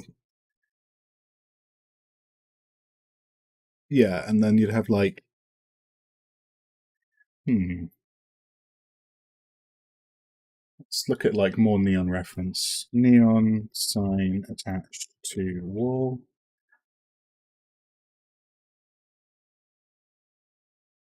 And like I said, nowadays it's so much like no longer real neon that this is probably pretty good. Pretty good thingy. Hang on, just grab this. Boop.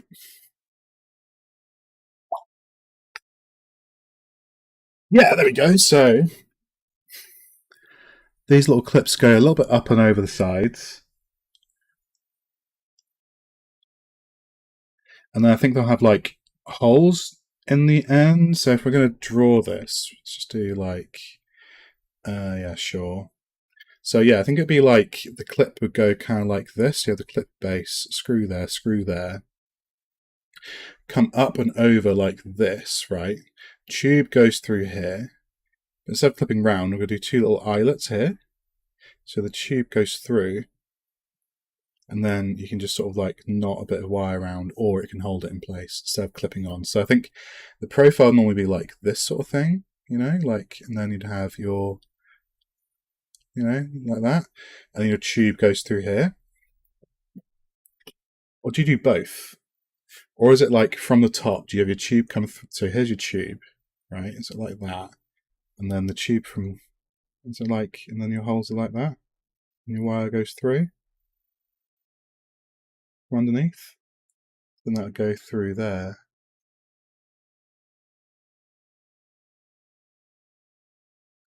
Oh, I wish I knew something about how these actually work. That being said, I've got a WikiHow picture which shows me exactly how that works. So, hmm,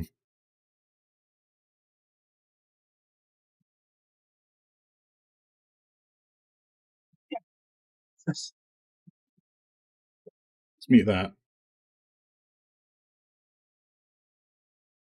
God, I hate ads.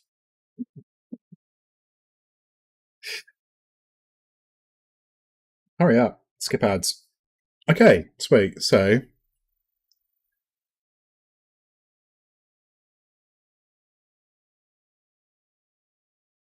okay, aha. Little clippy things. Let's model a little clippy thing. Is there a HD version of this? This is blurry 1080. Don't know how they've made this so blurry. Right. Anyway, we've got the clippy thing here. This is a definite real life neon sign. There we go. So let's try and get a little still of this clippy guy. There we go. These clippy things. Okay. Let's model a clippy thing like that. Because why not? Yeah, that's consistent with that. Let's just get this onto another screen. This bit of software is called Eagle, by the way. It's really good. So yeah, what we're doing, yeah. So let's just model this. Let's just sack this thing off for now. Let's hide all of this. Doop doop doop. And then let's just, again, we don't need to really worry about the scale of this. Let's go into there. There we go. Just old school create, and then we're on top, aren't we? So let's just eyeball it. Something kind of like that. And then I'm saying about yay big. And then let's something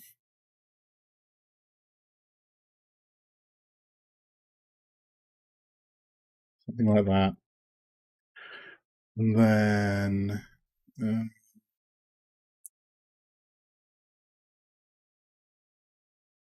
okay, center that. And then we will add the uppy parts. Something like that. That seems to be oriented towards the back of here.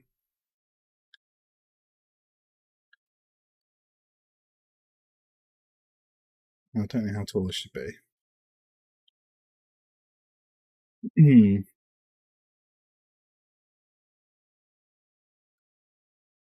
Okay.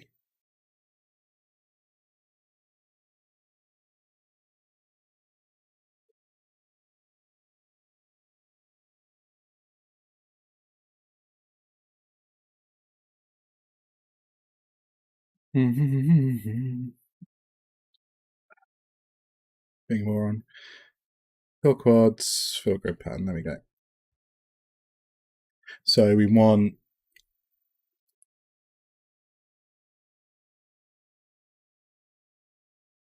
probably something like that. Oh, hang on, no, these sort of like. Let's go back to our YouTube video. How does this look in the YouTube video? Yeah, okay, so it's a separate clippy bit, so we don't need to do that. Just keep the geometry simple then. Okay. So now what we're going to do is black plane, add a cube from the top. That ain't it, Chief.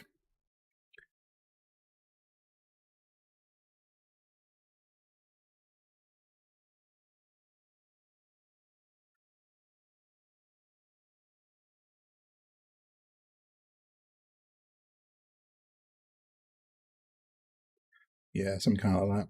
I guess. Okay.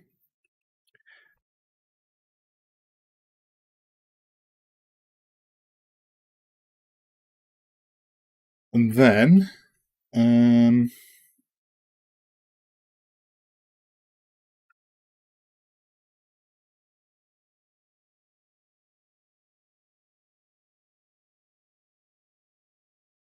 what I'm going to do is just give this a quick little cheeky subdivide.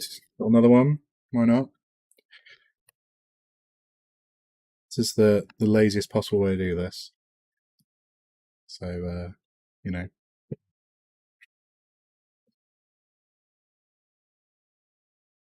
And then I guess they like go like that.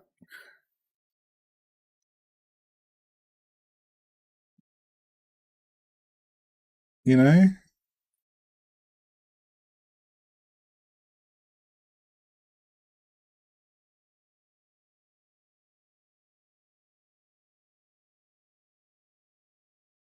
Well, we'll get the thing back in. So that's 12 mil minus 12 millimeters, not meters. You dingleberry. There we go. Something kind of like that.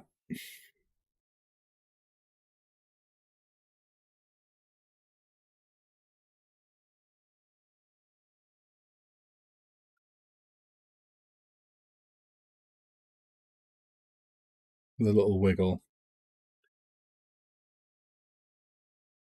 Yeah. So do that, and then we'll do a little wiggle. Little wiggle. See, a smart person would. Oh no, Origin. A smart person would have done this properly. I'm not a smart person, so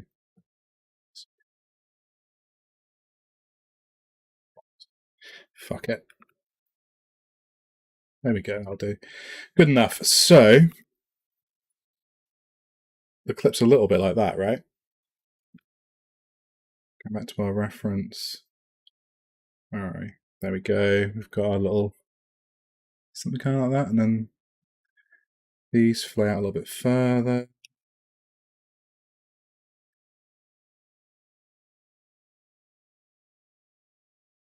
Kind of like that, right?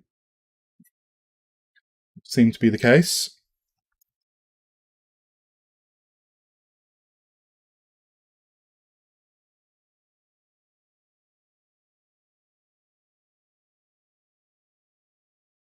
Okay, so kind of like there. Yeah, and then let's just do loop, loop. I did such a bad job of subdividing this. Oh well.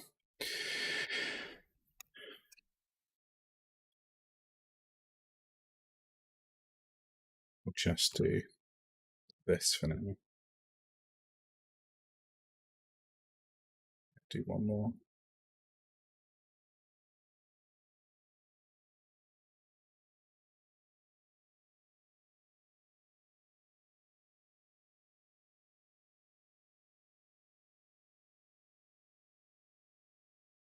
Yeah, just do one in the center. Why have you not split all the way around?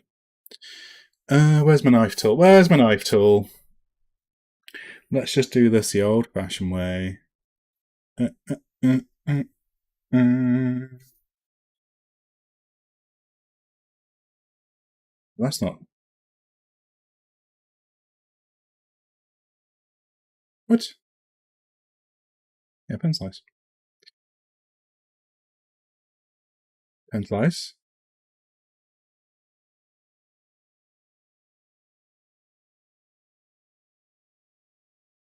I'm being stupid. Hold up.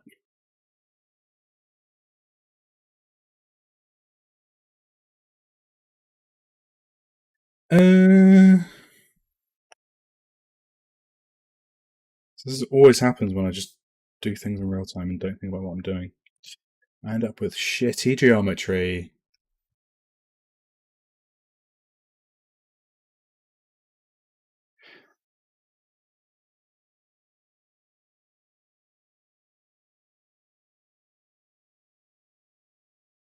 There you go. And come back to here, add a loop, we'll put one in there. There we go, it's better. There we go, much better. Right. So, no, you fool, don't do that.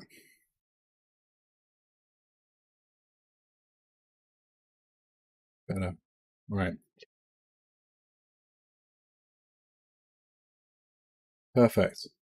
Well, well I say that. That's kind of good enough. Right, so let's just save this. We've got this. So let's just quickly do that.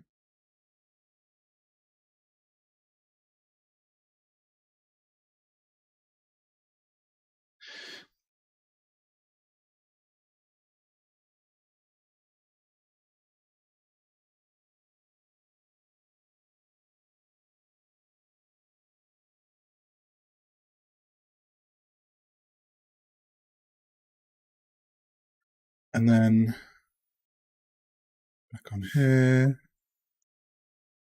This looks like it's glued in. And then this is like, I think, hollow inside. Let's just do that. Why not? Okay.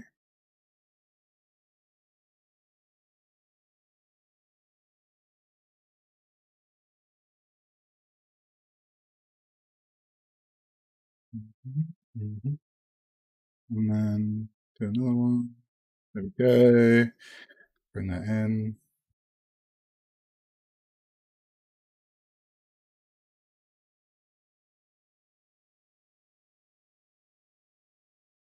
Something like that. Okay, I'm not going to bother putting holes through these. I'm going to put some little screw geometry straight through them. Actually, I'm not going to model a screw because that's just bloody stupid. I'm just going to find one on Tinternet.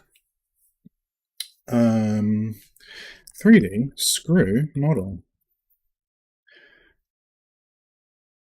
Should have these lying around. Just don't. Just don't. Screw. Price free.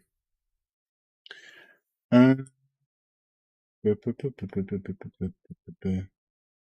what sort of these aren't going to be self-tapping. Who cares? It's a Max file. Who uses 3ds Max? God.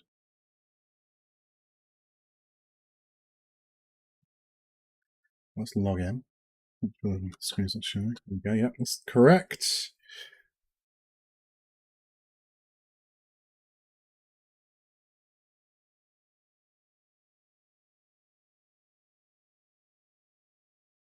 Oh my gosh. Logging into stuff, man. So much effort. You need to hurry about like autonomous login crap. You know, like all of the kids are doing, like Apple and whatever.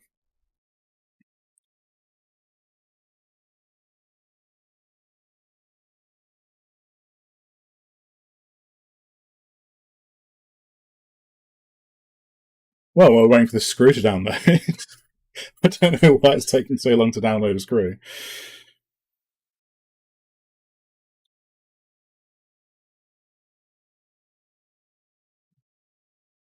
Yeah, so let's just look at this in context. Oh, it's pretty big. So let's look at this in context of this.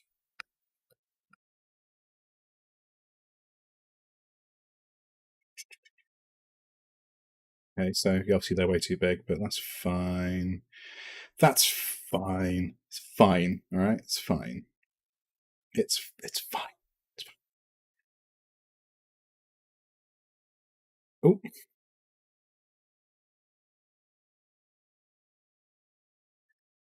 okay. So that would be like, yeah, and they'd have What? Am I going crazy here?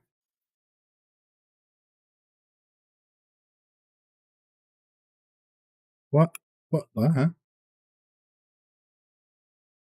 Feels like I'm missing a dimension. Yeah, why is that going?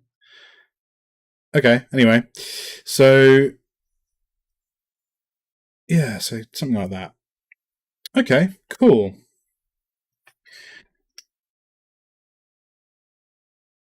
So, get rid of the tube. Okay, and where is our screw? Yep.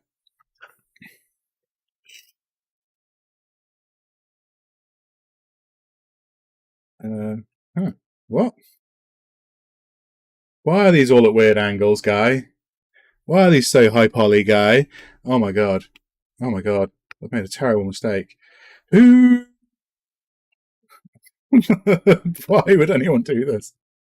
Fucking maniacs. Okay. All right. Oh my god. I mean, I don't need the screw heads. Let's just close this. Fuck them. Let's just do the good old fashioned little tube with the thing on it.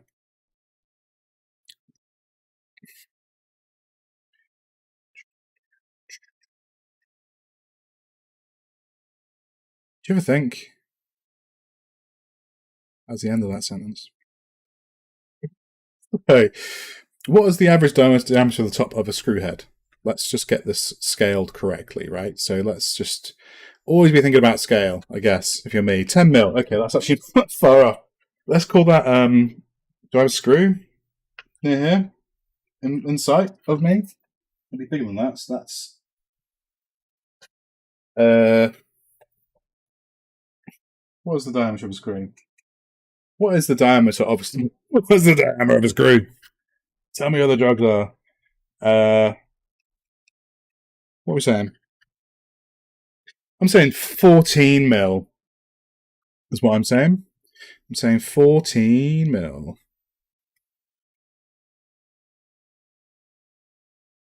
Good enough. Like that.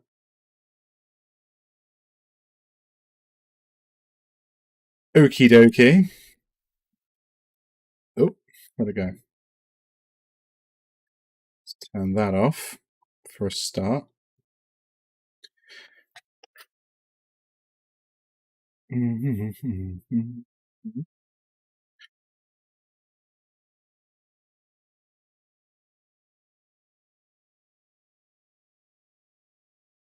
Yeah, I guess.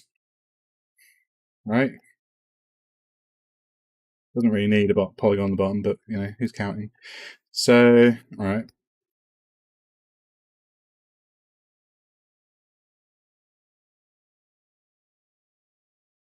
Okay.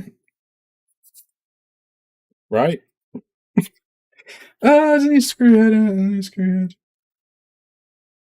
Let's leave it. Let's leave it off for now. Let's leave it off. We're gonna move these around procedurally anyway. I think. No, should we have screw heads on these? I think we probably should. Do I model that properly? No, I do not. So let's just make this slightly more realistic because it's just, I don't know, it just feels right, I guess. So I'm not going as far as cutting holes through here because screw that. And let's just center this. Let's stop being so lazy. Center that. Where are you? Let's hide that for a bit. Okay.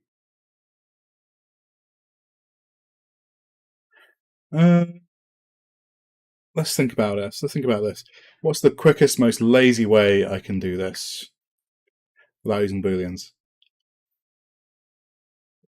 Though, to be honest, with geometry, that will be just as crap as booleans by the end of it. I think I've got my answer.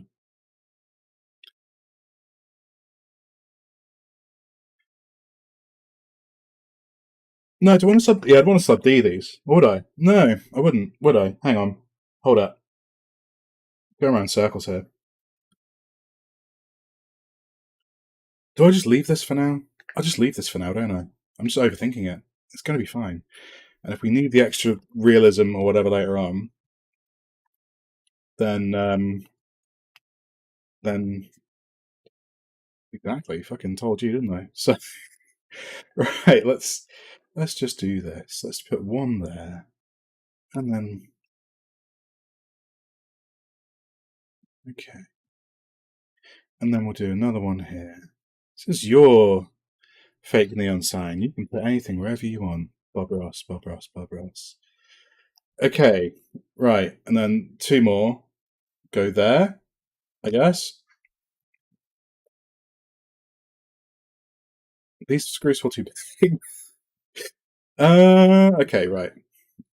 Let's just wing it for a second, and we can always fix this later. Right, right.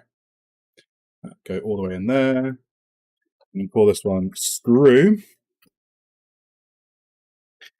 And then I like doing polygon select sets. I don't know why. Polycarbonate. Okay.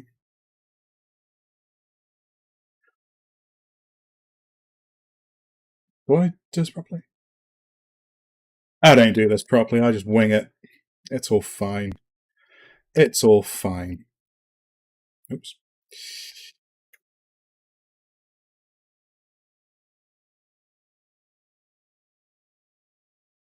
Will this be annoying as hell to install? Yes.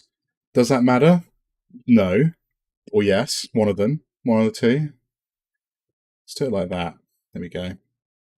Grab both of these, go to here, go merge, and then we've got this guy. We'll call this guy clip. Okay. And do we still want to do that thing I said before about adding the wire? Yes, we do want to do the wire. Let's just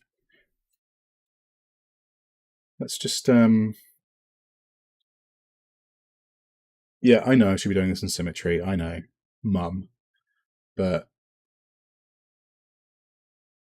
that's it. That's all I had. That's all I had. Sorry. Oh god. So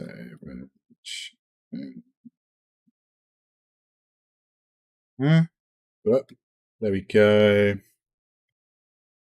Perfect. So, are they too big?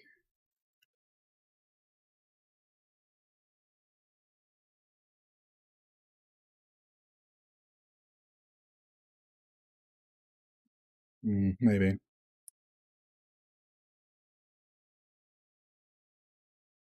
Look at that. Even more perfect. Look at that. Right. Okay. So, what are you?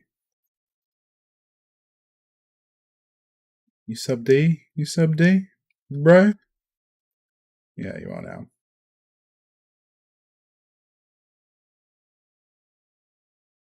Oh well. Whatever. So, polycarbonate. Polycarbonate. Polycarbonate. And let's bring in our tube guy. Front. Okay. So what we're going to do with the clip, we're going to make it relatively correct scaly size, man. So we're going to select all. We're going to go like that. No, hang on, wait, hold up. Perspective. Scale it first. So let's make it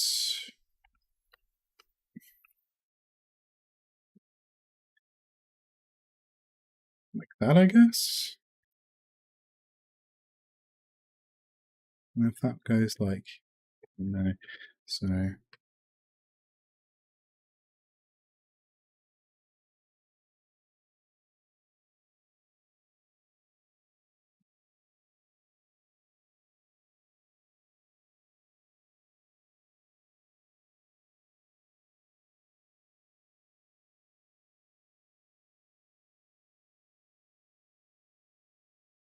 Okay, so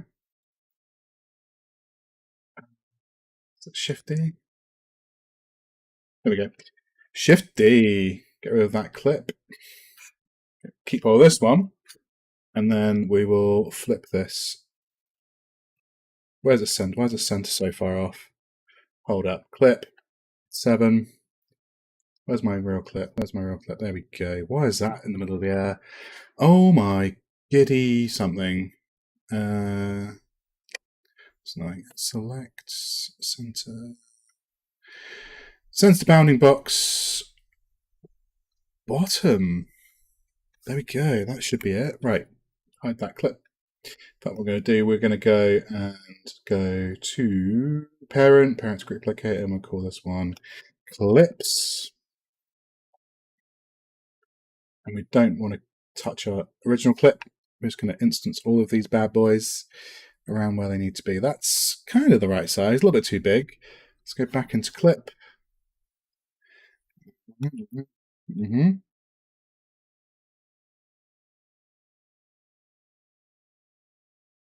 Yeah, I'm calling that good. Okay. So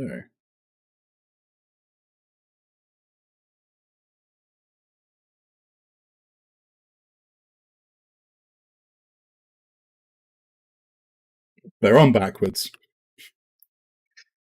There you go. Happy little clip. Oh, where's my plane? Where's my background? There it is. So there we are. On the right. Let's get those into wow. I feel like they maybe should be thicker. I don't know. Who can truly know anything in this day and age? No, that's actually about right. Okay, sick. So let's start attaching some clips. Front. I know, right? I find it just as exciting as you do. So put one there. And then Shift D. We'll put another one.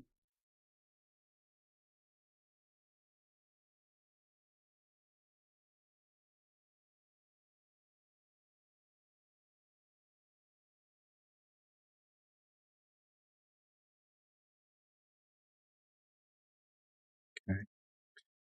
Put another one over here. Put there, because why not?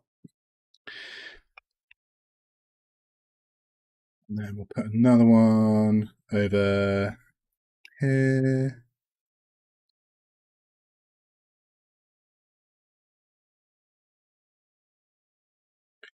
Yeah. And front, we'll put another one. Why are these coming invisible? I don't know why that's happening. Anyway, put another one over. Where else? But it needs like bear weight. Another one over here.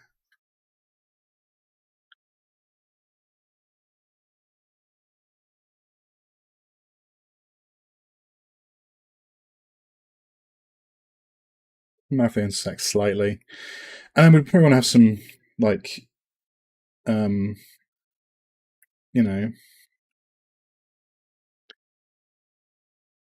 on like some of the you know what I'm trying to say. You know what I'm trying to say. I'm nothing if not incredibly articulate. Okay.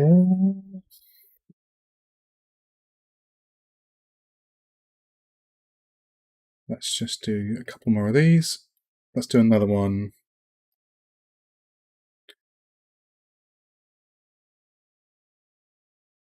Over here.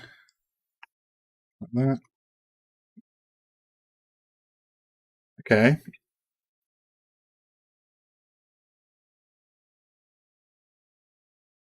Hmm.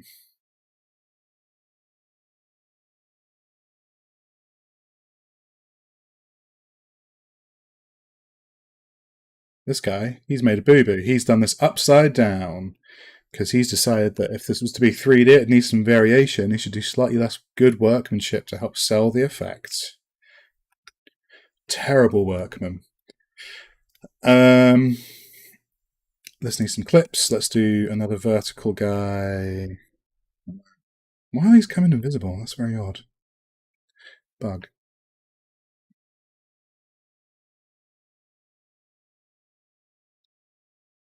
Okay. One there. Another one there.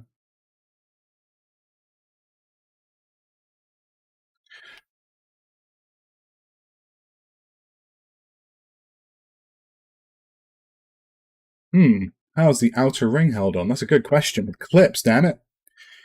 Let's just do that. It's coming in invisible. That's really odd. Okay, so let's just do that way around. We've got one at the top. These must be different clips by the time I'm finished. That's fine. Good candidates for wire. And then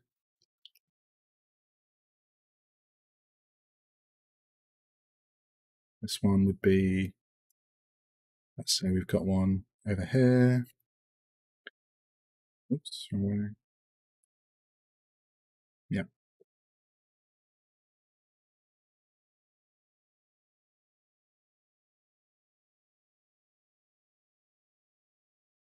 I don't think it matters that much that they're intersecting slightly. We can tweak all of this later. We can tweak all this later. One there, and let's do another on the other side. So I know this is absolutely the most exciting shit you've ever watched. I really got to stop swearing. Sorry.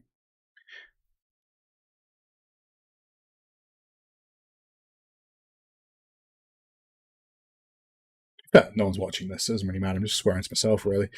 Right. Come on, then.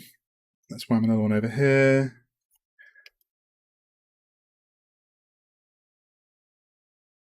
Okay. I'm probably need to add a few more of these clippy things. But that's a good start. So, before we do this, so go to polycarbonate, we will go to Octane render. We're not going to start the render because you'll see it with the polycarbonate in place. So we're going to Octane override on polycarbonate. We're going to make this one so go convert to specular, and then we're just going to quickly Google what the IOR of polycarbonate is. 1.586. 1.586. And then we're going to do that. It's going to have no roughness, maybe a little bit in a bit. And then on our screw, add another one. We'll do Octane override, convert to metallic. We'll do GGX, we'll do reflection, IOR plus color. Basically, if you don't turn this on, reflections look like shit. 0.06, 0.03, and then let's see how this looks.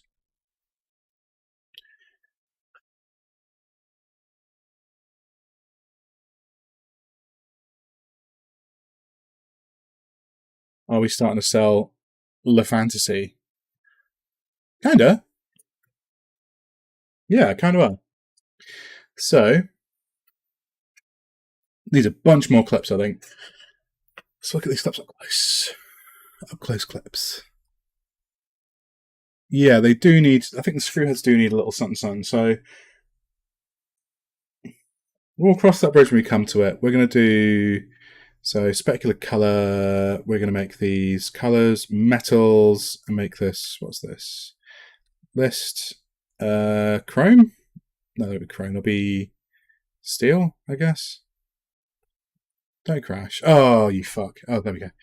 Ooh. Okay, so we will do this as cobalt silicide.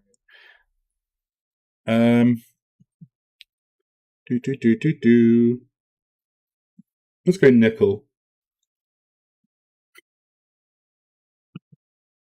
Got polycarbonate. What have we got?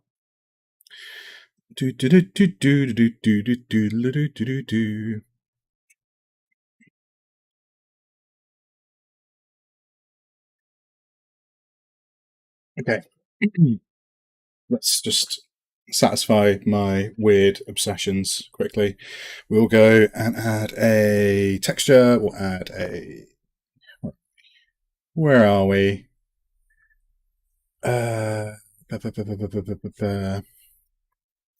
Use your mind. Scratches. Scratches texture, because this is just even from this distance, this is too perfect. So what we'll do is we'll put this into the roughness channel, and then yeah, UVs are probably screwed, but the scale doesn't actually matter. Transform by scale, let's make this one 10%. See the extent of the scratches, looking all right. Octane scratches, transform value, let's make this 5%. Yeah, like it's very, very, very subtle, but it's just gonna add a little bit more. You know, it's a bit too perfect. You know, and a little tiny bit of roughness. So we'll come in. Oh no, sorry, we've already got roughness. What we'll do is we'll add this over a little tiny bit of noise. So let's just quickly solo this. There we go. Looking very procedural. We'll grab all of these. Said we'll grab all of these. Okay, maybe we'll do it your way. We won't grab all of these. And then, ooh, look at you, cheeky. Hide from me, will you? So yeah, we'll get new material. No, let's do new texture, and we'll do a Cinema 4D noise, because Cinema 4D noise is awesome. There we go. And we'll do a binary math operation, which is basically a mix node for this. So we can do argument A, which is going to be our Cinema 4D noise, argument B, which is going to be our scratches. Oops. So we'll add a little bit of bass noise, and then we'll do the noise over it. So what we'll do, actually we should probably swap this over into the roughness channel. We'll get rid of that. Linear projection can suck my bum. They'll share the same projection, so they'll share. There we go. Right. Yeah, projection into projection. Let's find that over there. And then we will change this to dense, I guess. Dense. And then we'll just view the output of this. So we'll just go solo. And there we go. So transform value, let's make this one 10%. Make that way smaller, 1%. There we go. And then what we'll do, turn the power down to like 0.1. And then we will unsolo that. And there we go. Unnecessary. Unnecessary. But you know what? There we go, that's probably better. But you know what?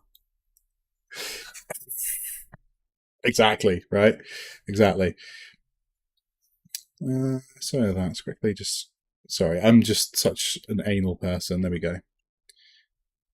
No, actually, we'll just go back to add. That's a bit too... It's a bit too much. Power down to 0.1.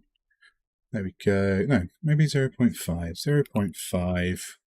Let's unsolo that. And there we go. We've got a bit of noise on these now. They're absolutely tiny. And you barely see them. But you know what? This is your little scene. You can... Bob Ross. Bob Ross wasn't really a thing over here. You did get Bob Ross, but... not very often. This needs much more. Roughness 1. There we go. That is working. So 0.5. No, 0.1. Sorry, 0.1.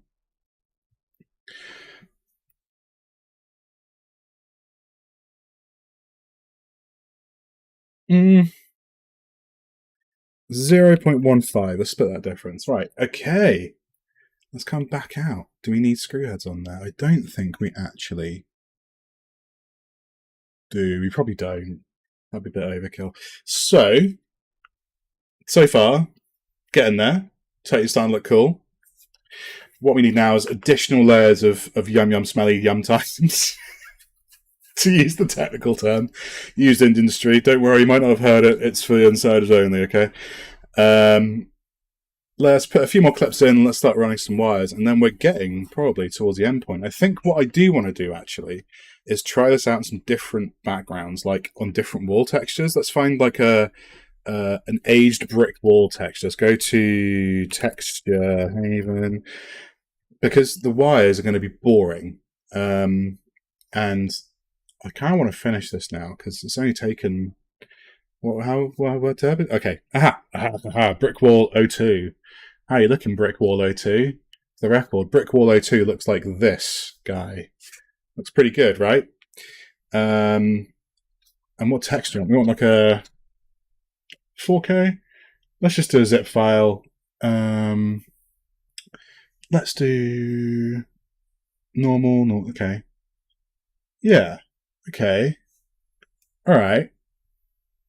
Download that shit. Oh, now we wait. We're doing this at 4K, and we'll get ourselves a nice little wall texture. Let's pre-prepare our. Let's just save, isn't it? Let's pre-prepare our wall by giving it some sort of geometric density, I guess. Let's go into this. Shift D, Shift D, Shift B. Just that many times for now. Why not? And that should now, hopefully, we'll see. We'll find out. We'll see. Just because we've got a displacement map in here. Do you know what? I prefer Brick Wall 1 now. I've seen it. There we go. Brick Wall 1 looks like that. Looking pretty good.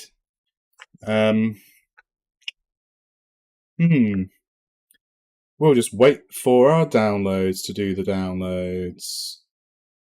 Brick Wall. Yeah, let's. Oh my god, this is so slow. 136 meg. 136 megabytes for you people.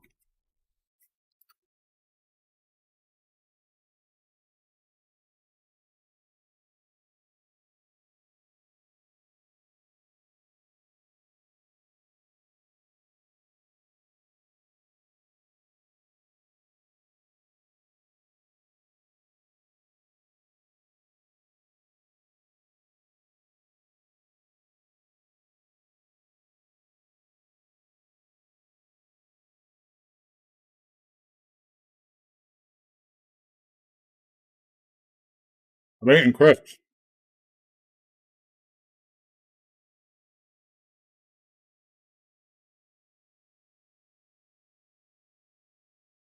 Or as America would say, crisps. If they're an American who lived in England for a few years. Right. How are we looking? Let's get. While we're waiting for our download to eventually finish, I think it's downloading the entire Bible in Braille in EXR format. Presumably. That's the only reason I can think of it taking this long. Let's just. Oh, I forgot to do this. Let's just do this quickly. So I'm going to shrink down these ends because the end shrinking, I think, looks pretty good.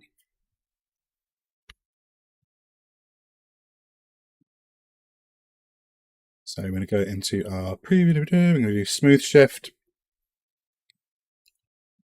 Right, I'm going to do it this way. I'm going to not select that. I'm going to delete this end first, get rid of that.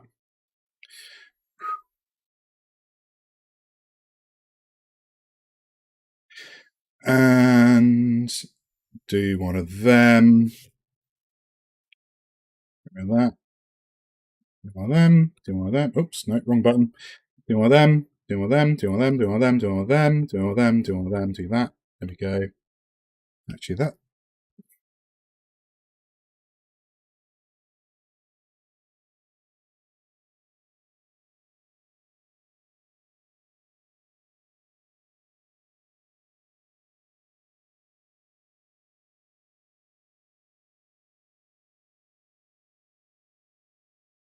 There we go.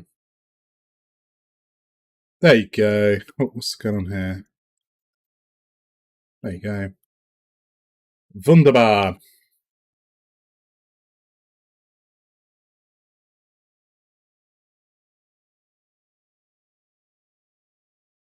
I never want to use a smooth shift tool because I'm one of those sort of purist people who's really shit at making use of loads of tools. I'm like, how do I do this just with beveling and extruding?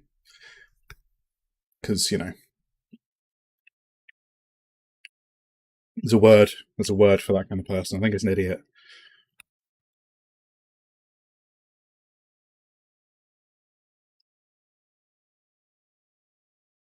Okay. Well, look at that. It's just downloaded finally. It has. Let's just check out brick wall texture 2.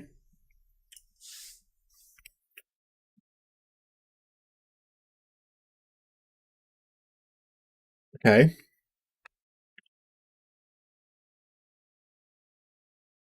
Okay. Hurry up, man.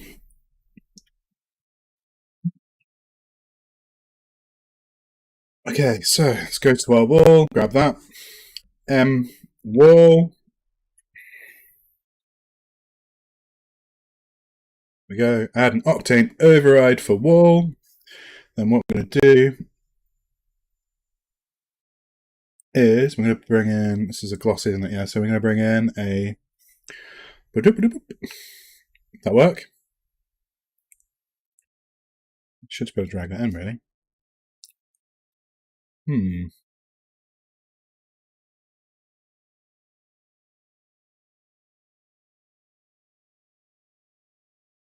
Okay. I'm going to have a look at the diffuse.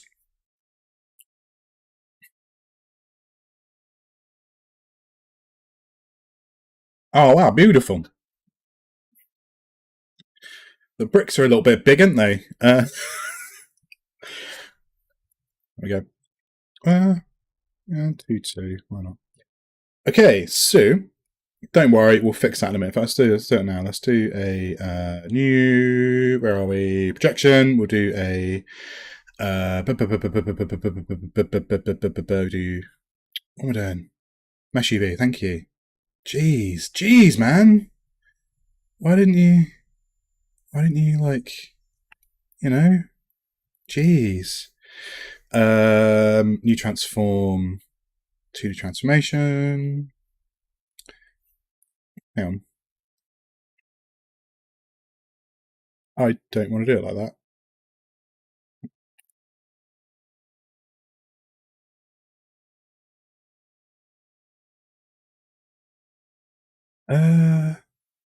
Tell you what, actually, let's do this a slightly different way, because this is being annoying.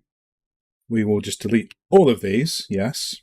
Yes.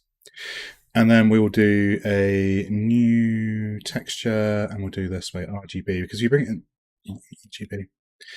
New texture,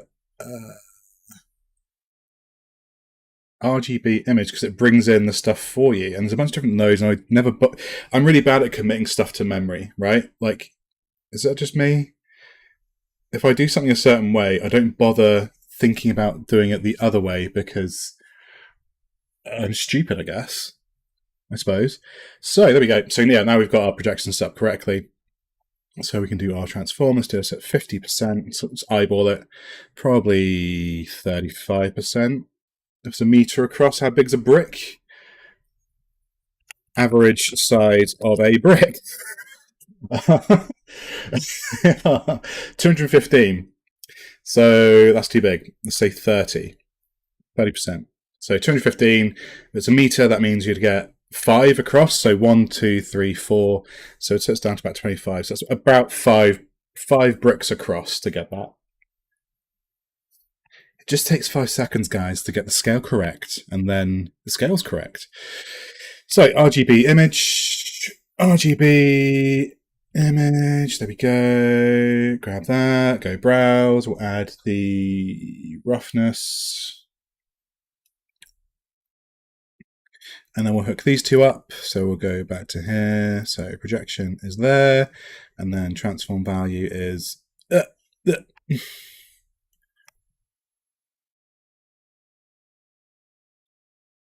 you.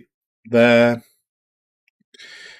And then this goes into our roughness. So let's go. Roughness goes into...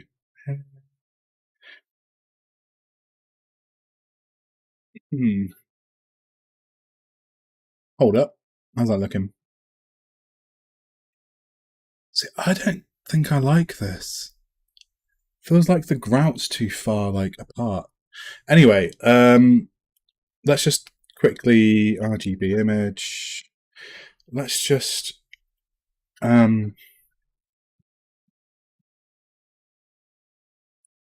let's do. Where is our not as normal map. There's a displacement. Let's do that. Oh, why is that not working? Oh, displacement. And then we'll do that into, we need a new displacement, new text displacement. And we'll go output to texture, output to displacement. Pow. Do we have enough geometry for that displacement to work? Kinda. Looks like crap. I don't like this wall. I'm just not gonna lie, I just don't like it. I think it looks like shit.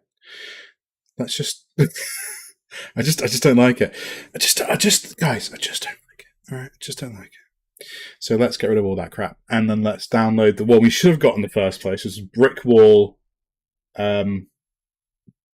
This one. This one. And it's slightly smaller. So, there's that. Okay, I'm sorry. In the meantime, let's just wham some stucco on here, I guess. So let's just do new material. Let's go new texture. And then we go and do a Cinema4D noise. And then we will do output to diffuse. And then underneath here, I think we should have a stucco texture, I think. Memory serves. Chrono. 10%.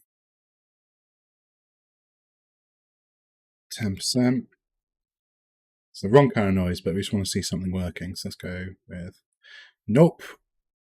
Nope. Nope. Well, that's not far off, actually. That's probably our guy. So what we're going to do is put this just in the bump channel. So we go whoop, whoop. And then we're going to do our scale down. Maybe it's 3%. Maybe 4%, 4%. And then underneath power, which has 0.2, 0.1. Just so we get a vaguely, just so that let's make it less shouty.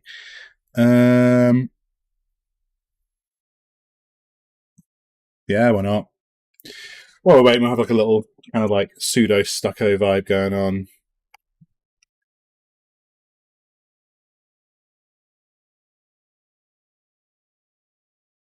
That downloaded yet? Oh, it's finished. Amazing. So,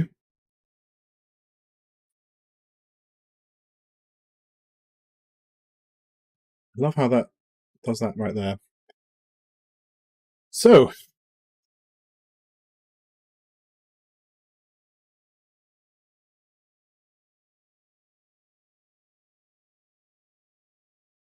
it's really annoying. Anyway. Yes to all. We're going to do new texture. RGB image. Thank you, sir. And I'm going to go like this and browse. So normally you drag it in, it'll pull in a little file name thing, and it just kind of works, but I don't know what's going on today. Diffuse. And let's do that into there. Diffuse. Is this better? Is this the same one? Is this the same guy? Have I downloaded it twice? Am I that stupid? Brick wall. Am I? Huh? Is this the same one? Oh my god. I downloaded the same one twice. No, see, this looks different to me. It says Brick Wall 6 versus Brick Wall 2. It looks like. Or maybe my. Look at my UVs quickly. Hang on, let's just grab this guy. All this. Oh, wow, okay. You reject. Let's just do planar on. No, not all of it, you dingleberry. Just this. Thank you. Jeebs. Okay, there we go. On Y. Thank you. Boom. Okay, fine.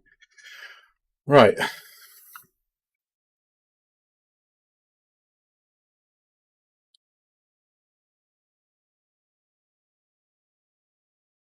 Well, hmm. It looks less bad when it's no. See, I just don't like that. Feels like maybe we do like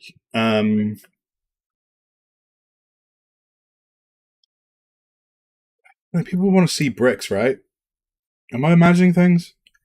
People want to see bricks. I don't think like this texture is going to look good even if it's got all the displacement stuff working. To be honest with you, I reckon we go for the old classic and we just search for textures and we'll do stucco. Okay, HD wall. We don't want bricks. Brick wall 6. See, brick wall 6 looks really good there, but I don't know, man. Um, concrete wall. Do you want concrete? Do you want to do concrete wall? Might as well show you what I'm looking at here. Yeah, cookies, great. Beige wall. There we go.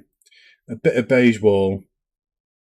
Maybe we can unbeige it, but beige wall might be the guy. That looks pretty good. Let's download this at 4K.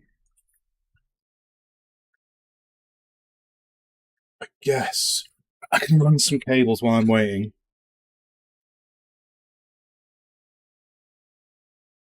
Maybe some more clips. Feels like I haven't got clips on here.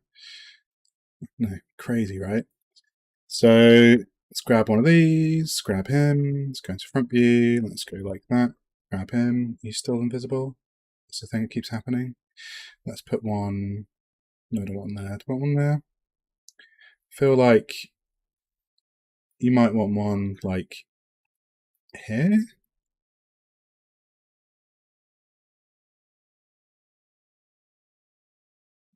I guess. And then probably like another one.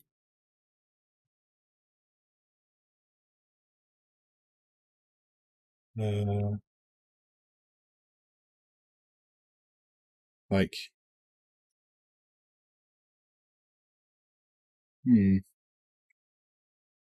here?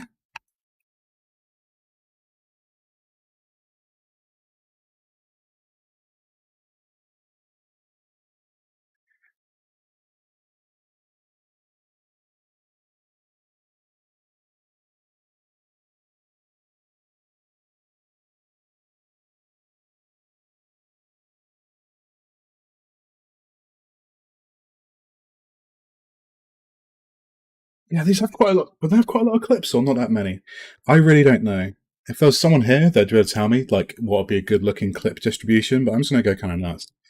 So, because ain't no one gonna stop me. Ain't nobody gonna stop me. Yeah, one there. I kind of feel like this needs a bit of clippage, bit of clipping, but like a, you know, I don't know what I'm saying. Man.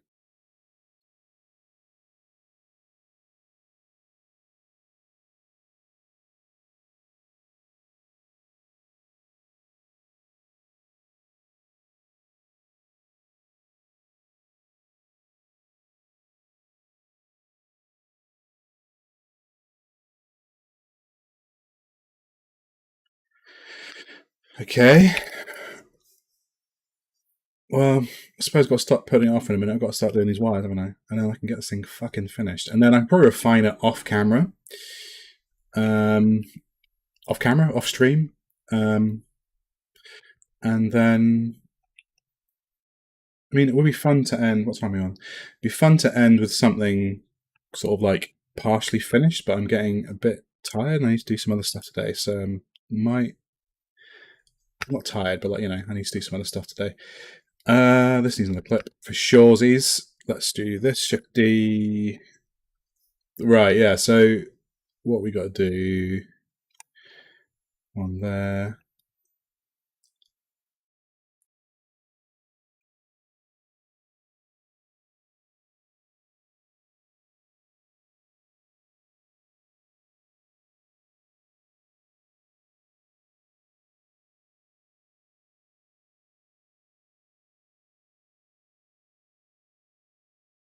Oh, no, actually, let's just get rid of this one. Let's just grab this one and this one over here. I figure, like, you want to use the minimum amount of clips if you're putting this on the wall, right? You want to put clips everywhere, but you want to have enough so wherever it bears weight, you want to kind of minimize that. So probably, so if that was hanging like that, you probably have this one further up, I imagine, right? Like, say, up here, because you want it at the highest point, I guess. It's like based on nothing. Like, if I was going to put this on a wall, which technically I'm doing, how would I do it? The real kicker is kind of an idiot. So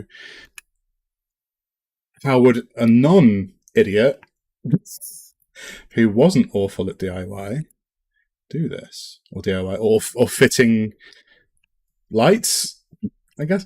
Right, so, yeah, so that kind of makes sense. You want to keep this in place. I'll probably do a second one down here, if this was me. This is my LTT light thing.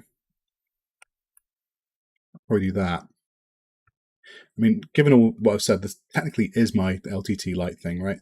And probably another one here, right? That makes sense. Because then everything that sort of like bears weight has, you know? And you don't want to have people like walking up and like, you know, flick it, or, you know, if it gets hit by something and it just sort of goes nuts. That's not a thing that anyone wants. Probably have a couple more of these on the outside. I feel like, I don't know the right thing to do. I'm trying to be logical with this, but I'm not sure like what the right, you know, like I don't want to be seen to be just spamming this with these clips. But then you kind of want to be vaguely plausible with reality, right? Because then that just sort of helps sell the image as being something that could potentially be real. It's got a long way to go before it gets like a bit more real looking, but having things plausibly, you know, laid out, having the scales roughly correct. I know I've made some crap up with the scales, these clips and stuff, but I can come back in. And if it doesn't look good enough, then I can normalize these to actual real world values. It's not really a big deal. So I don't really want to put any more in, but I feel like there would be more. Right, I'll do one more down here. Was that crazy? Nah, screw it. I'm leaving it there. I'm leaving it there. So let's just give this a little savey save, and then let's do one of these.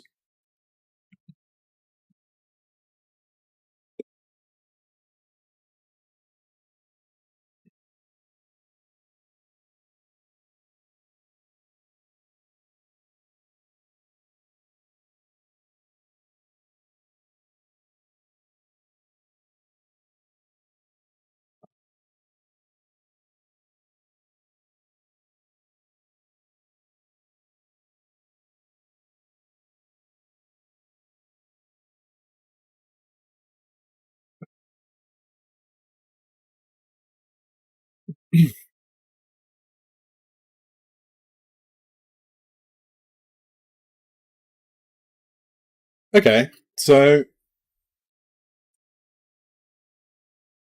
let's getting there. Let's get in there slowly. Let's get this wall texture on so it doesn't look like it's floating in a void. I'm probably not going to have like downloads, beige wall, a bit of beige wall. Let's.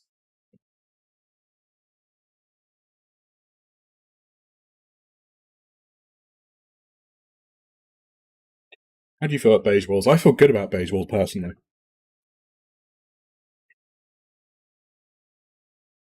Why are you not doing the thing? Oh well. It will be like in my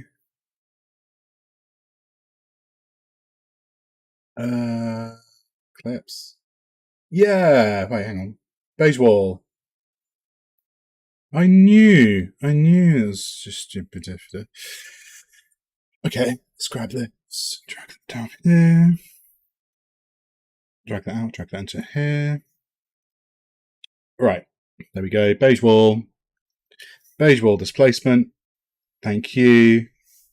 Beige wall.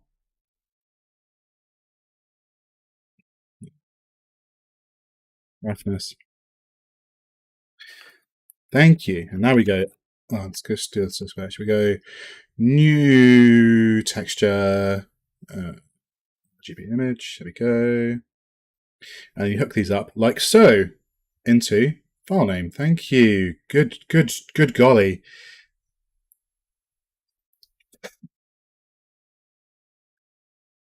Okay, let's just quickly solo this. Good, okay, bit big. So we'll go to 20%. No, we'll do 50%. I just want to see this texture, you know? How big would it be IRL? That's too big. So let's just do 20%. That's about correct. Okay, sweet. So, good. RGB image. There we go. And we'll do into roughness. Let's unsolo that. And then roughness. We don't necessarily need displacement on here, I guess, but we will do it anyway.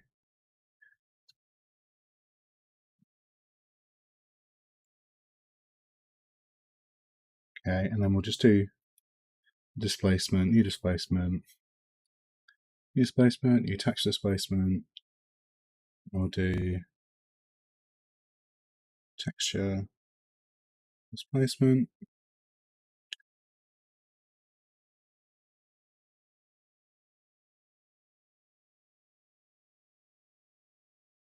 Okay, so we've got this. Let's just turn our environment. So if we do our environment back up to like full temperature, full influence, I guess. So that all looks pretty.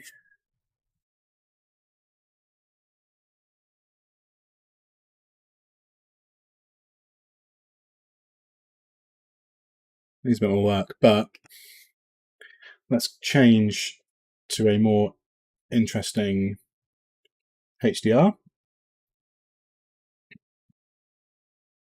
Let's do let's look at maybe some studio lighting, I guess.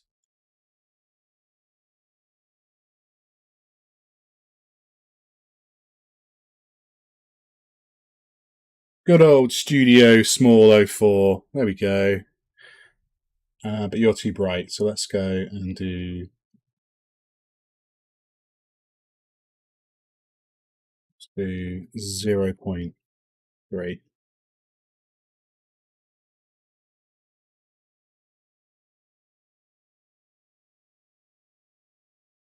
Let's try this one.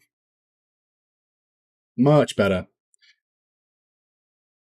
So we don't want to see the guy, but we do want to see its influence to an extent.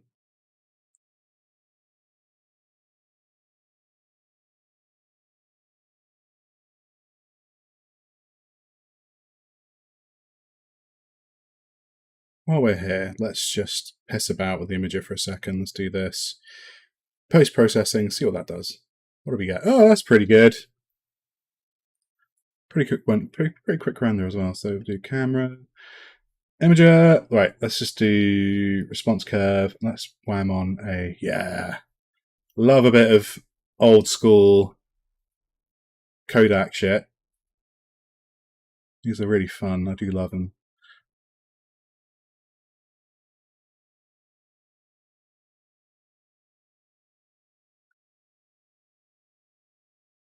Brings it to life, a bit of a lot.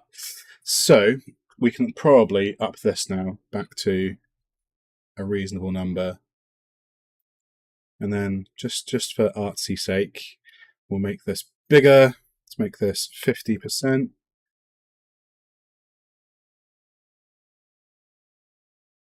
Should we run the normal in?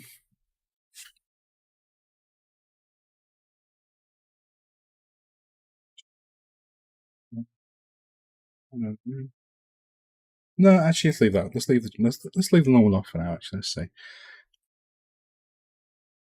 Okay. So what we'd want to do here as well is we're just going to get to a point where we've got it kind of. Oh, let's add some wires. Let's just do some quick wires. We don't have to do the final wires. I want to get to a point where up to 3 hours. I'm going to get to a point now where it's got wires on it. But what am I saying here?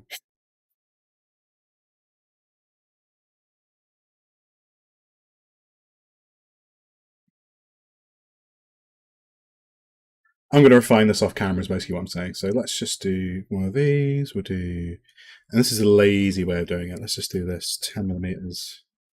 There you go, that's about right. It's just radius. Okay.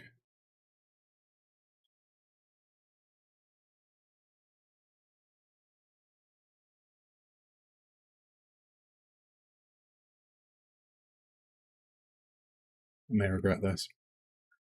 Oh. So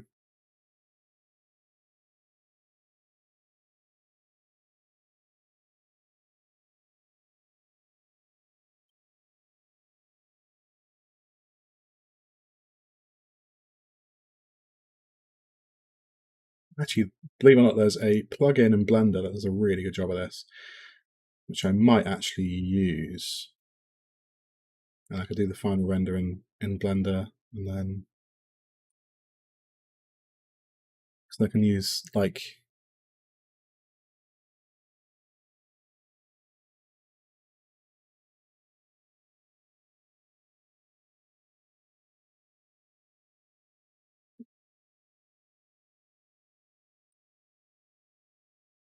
just run a couple of these. We just want to get a feel for how we're going about doing this, right?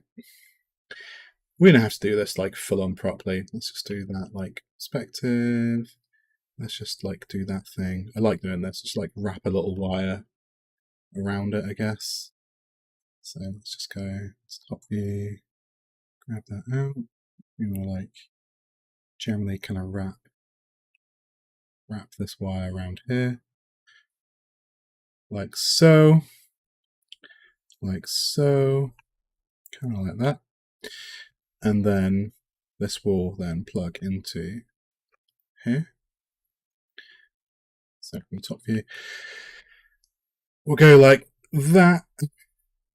Actually, we'll go like that and then like that.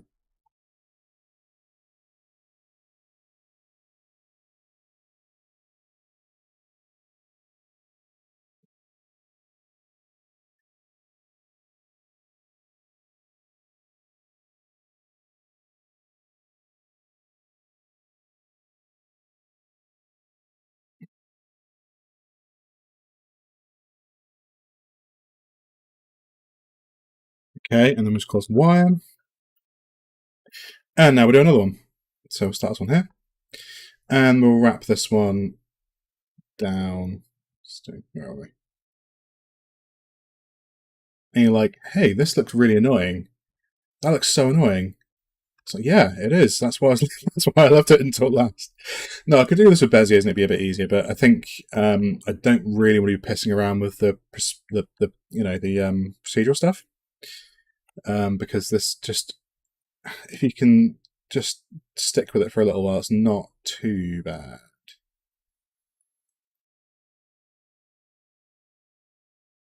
And this won't really take very long. I'm just being lazy.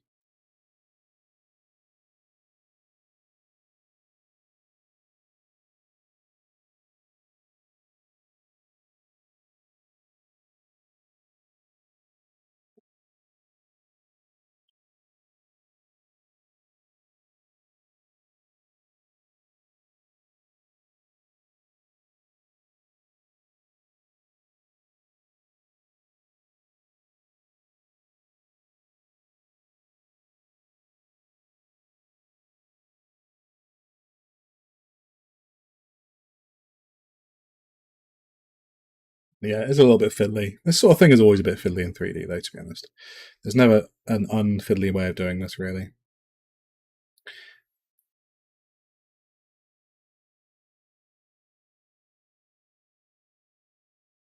And then what we do, we're going to have a little bit of sag in this wire. Not that much, fucking hell. Yeah, a little bit of sag in it, so, you know wires do. Wires do their thing.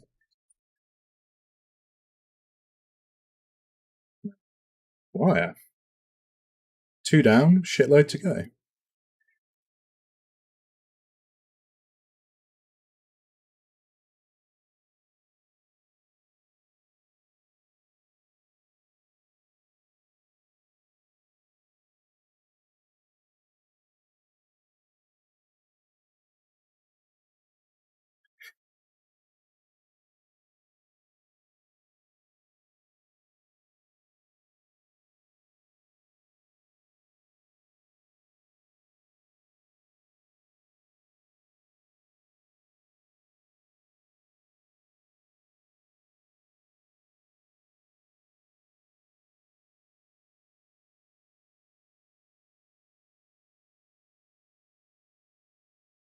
Yeah, I'm trying to keep the sort of like wire path 2 linear, I guess, because you know, yeah, I might go back at some point and redo this with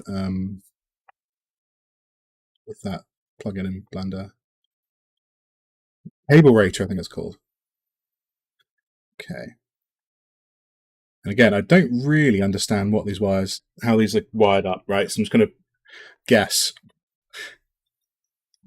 at how it kind of be wired up. I assume there's some sort of distributor control box thing, which should be around here somewhere to like regulate the power or something. So I'm going to go with that. I'm going to say that that box lives down here because that makes sense for it to be down there, right? So what we will do, we'll run that down there. Run that down there. And that can go like to there.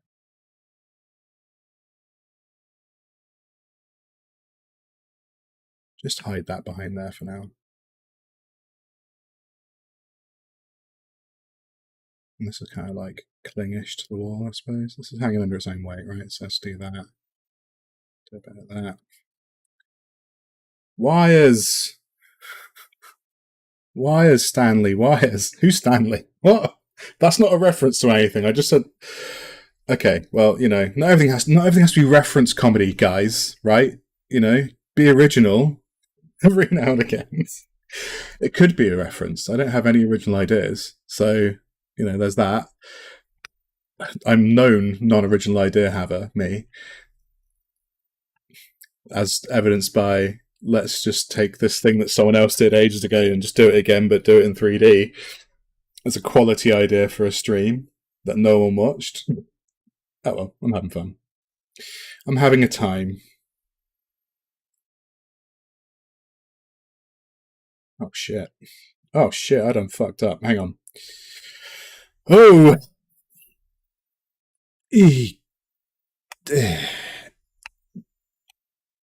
Alright. Okay, cool. Okay, yeah. Right.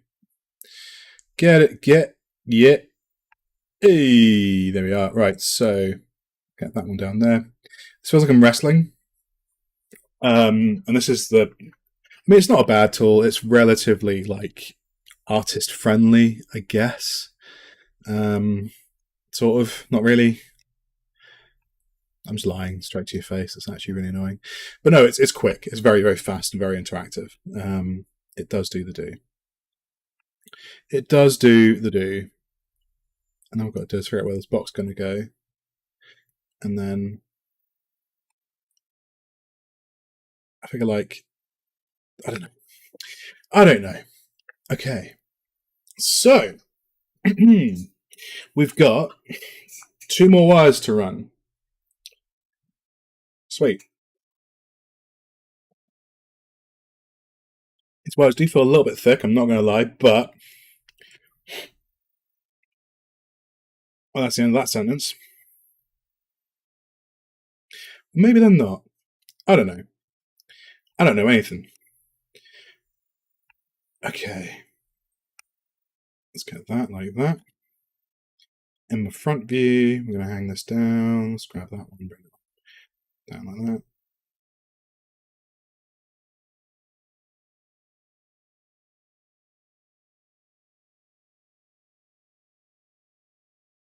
Like that perspective. And let's just bring that over there like that.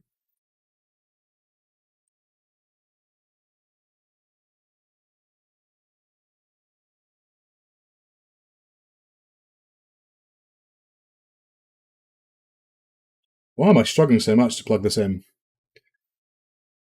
There you are. There you are. Okay. And then do we do another drape? I like the draping. Let's just do another little drape over this guy here. Let's run that. Okay. Let's say that's how that goes. Let's do that. Oh shit. This don't feel right. There you go. That's a bit better. Okay, sweet. And then we're going to drape.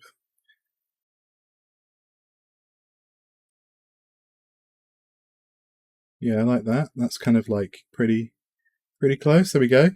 And then we will run this also over here because why not?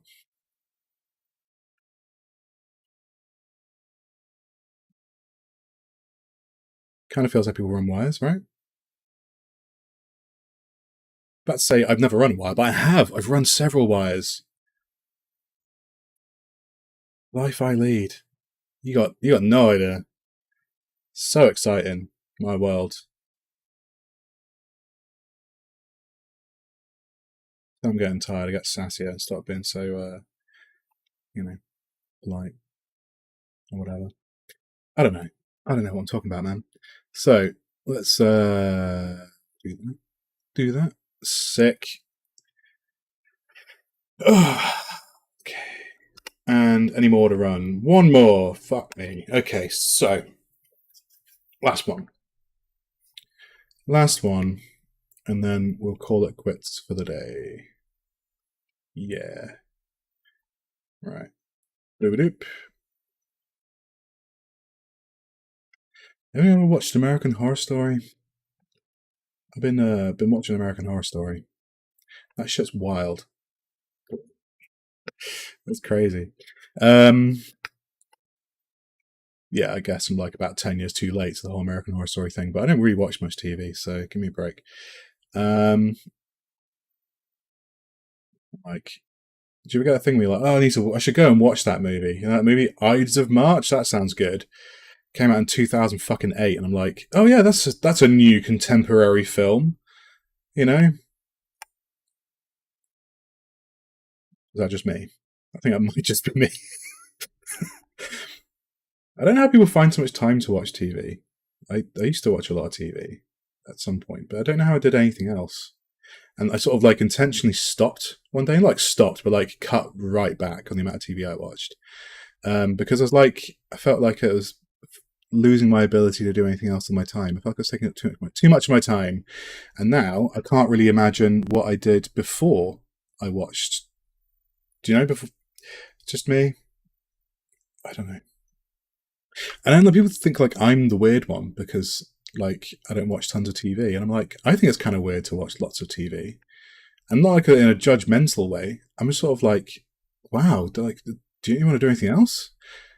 You know, and like I think there was a time when I was like a snobby dickhead about it and being like, well, guys, I don't actually watch that much TV. You know, like I like read books and like educate myself for my job, which is definitely going to pay off in a few years, and not end up in a situation where I'm burnt out by the time I'm 25. Um, as you do.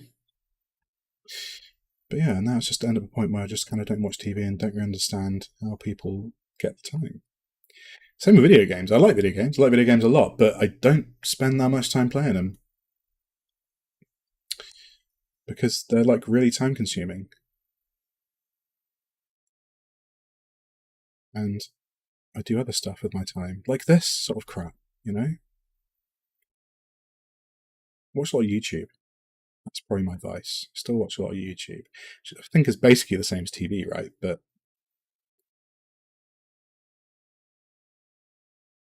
somehow, because it's sort of like pseudo educational, I'm like, it gets a pass, you know? Totally doesn't. But in my silly mind, it does. Things don't always have to have reasons. Things don't always have to make sense. This is your world. You can put clouds wherever you want. Yeah, I'm trying to be like sassy 3D Bob Ross over here. Is it working? Am I pulling it off?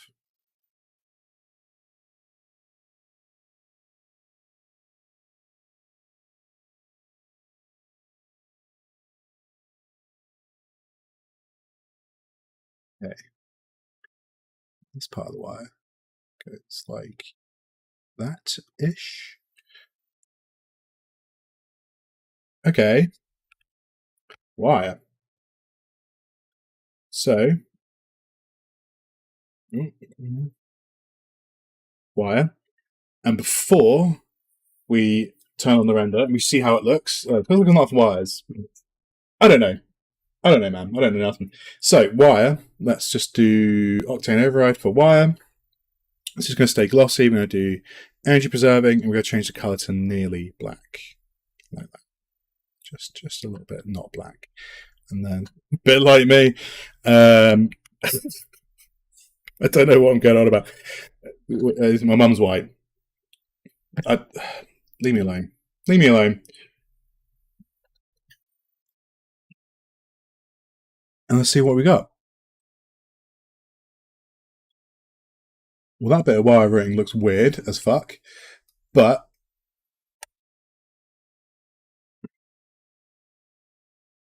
that's got fix that shit written all over it. But I'm calling that good enough for now. Let's go back into the imager and we'll do post processing and we'll do a little bit of vignette 0.1 vignette because vignette's great.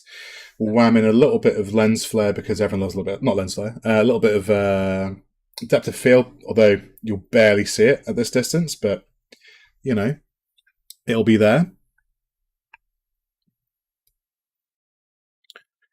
And then let's render this out at a relatively high resolution. How quick's our render? Our render's going real quick, so let's go to.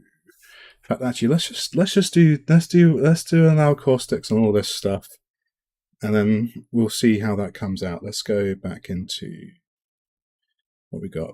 We got wire. Is wire allowing caustics?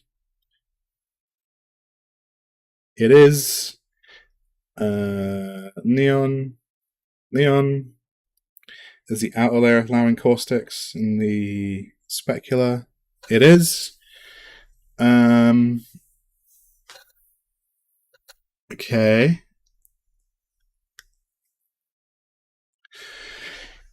How about our wall? What are you doing? What are you doing, wall? What's your deal? Yeah, get some caustics up in you, girl.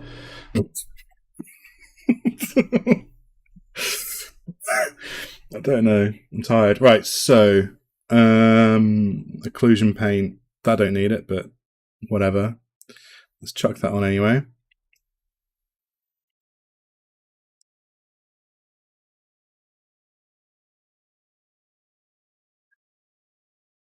And do we put that little bit of like glass over the top? You know, like, or do we not? I don't know. I don't know.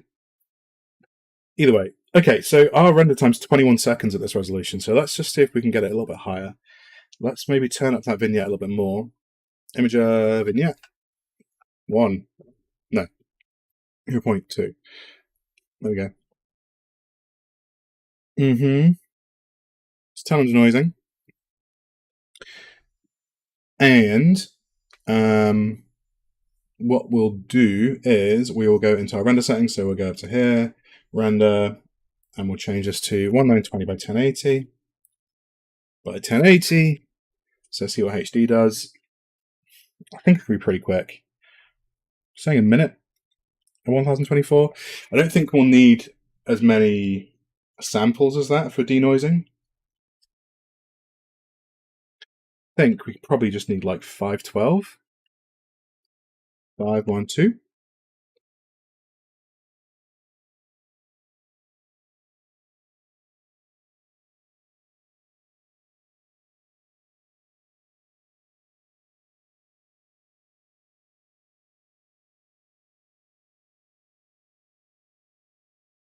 Yeah. So that does 32 seconds. Let's just double that shit. Let's do this and do times 2. This in 4K. See how long it takes. I doubt it's going to take that long. Maybe like a minute or two. I can hang around for 2 minutes.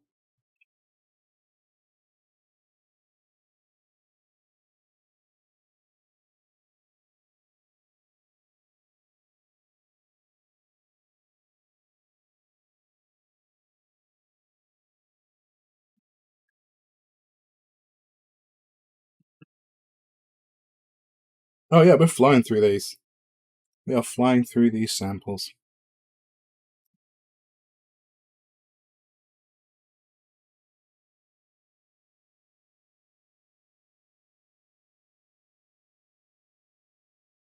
Actually, we done fucked up here. So we go back to the camera. E. Right. Let's go here. Camera effects. We'll do motion blur. No, we want RX Blade 6.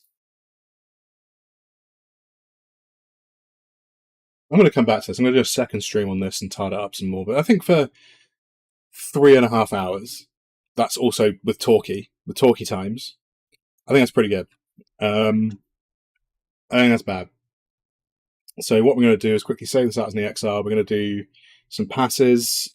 We will do some. It's going to be able to do. No, actually, we don't want to rebuild this. We've got a lot on here. I think, I think we're good. I think we're good for now. And I'm just going to wham it in Fusion and just do a little bit of grain, bit of lens distortion, and maybe OTT up the chromatic aberration. I'll do a little bit of chromatic aberration, lens distortion, that kind of crap. Won't take very long.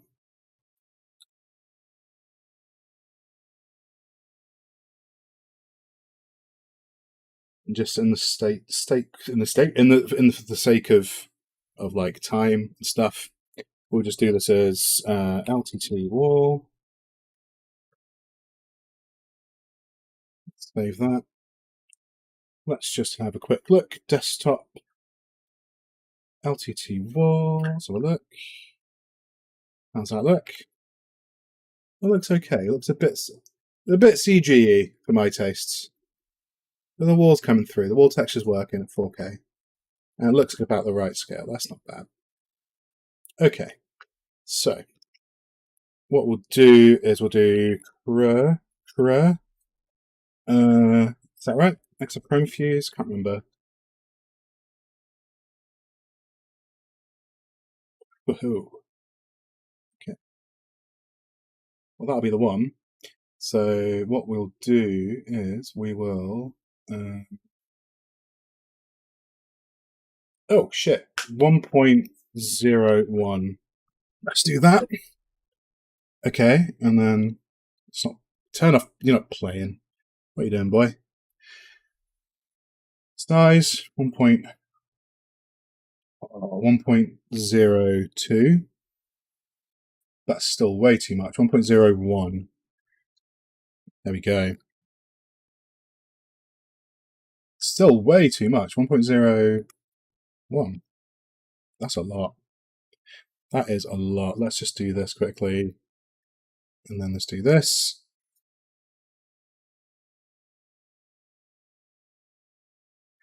Less is more, right?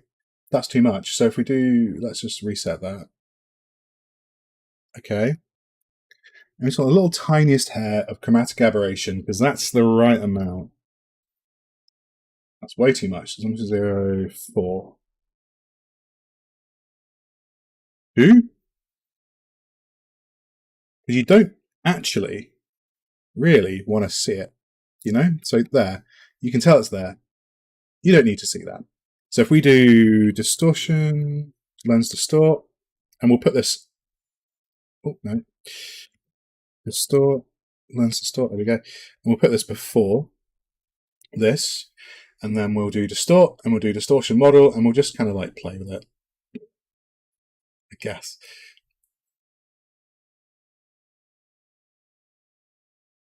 There you go, and then we'll add some film grain.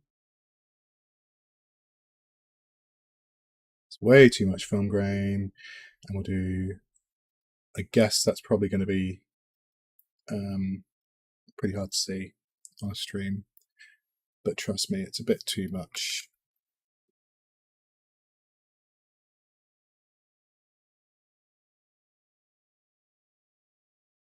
Yeah, it's a nice bit of film grain. And yeah, let's just distort some more, see how that comes out. Is that actually working? Oh yeah, so it is. Okay.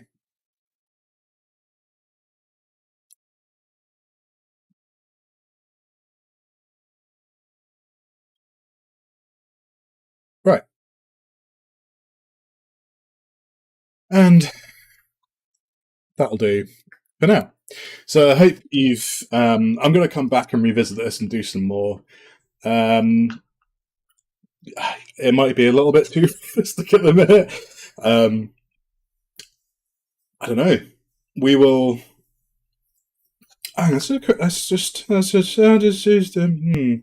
Let's just do one of these. Hang on. Hold up. Let's have a look. Okay, so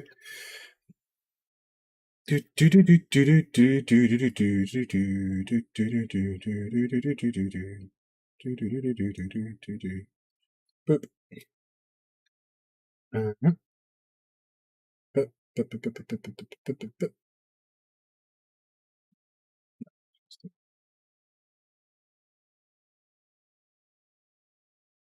Okay, so let's just take lamp. Auto again. There we go. Okie dokie. So I think that was already alright, to be honest. So, yeah, it's fine. Didn't need to do that. So let's just do CC here. Keep going. This is a PNG, isn't it?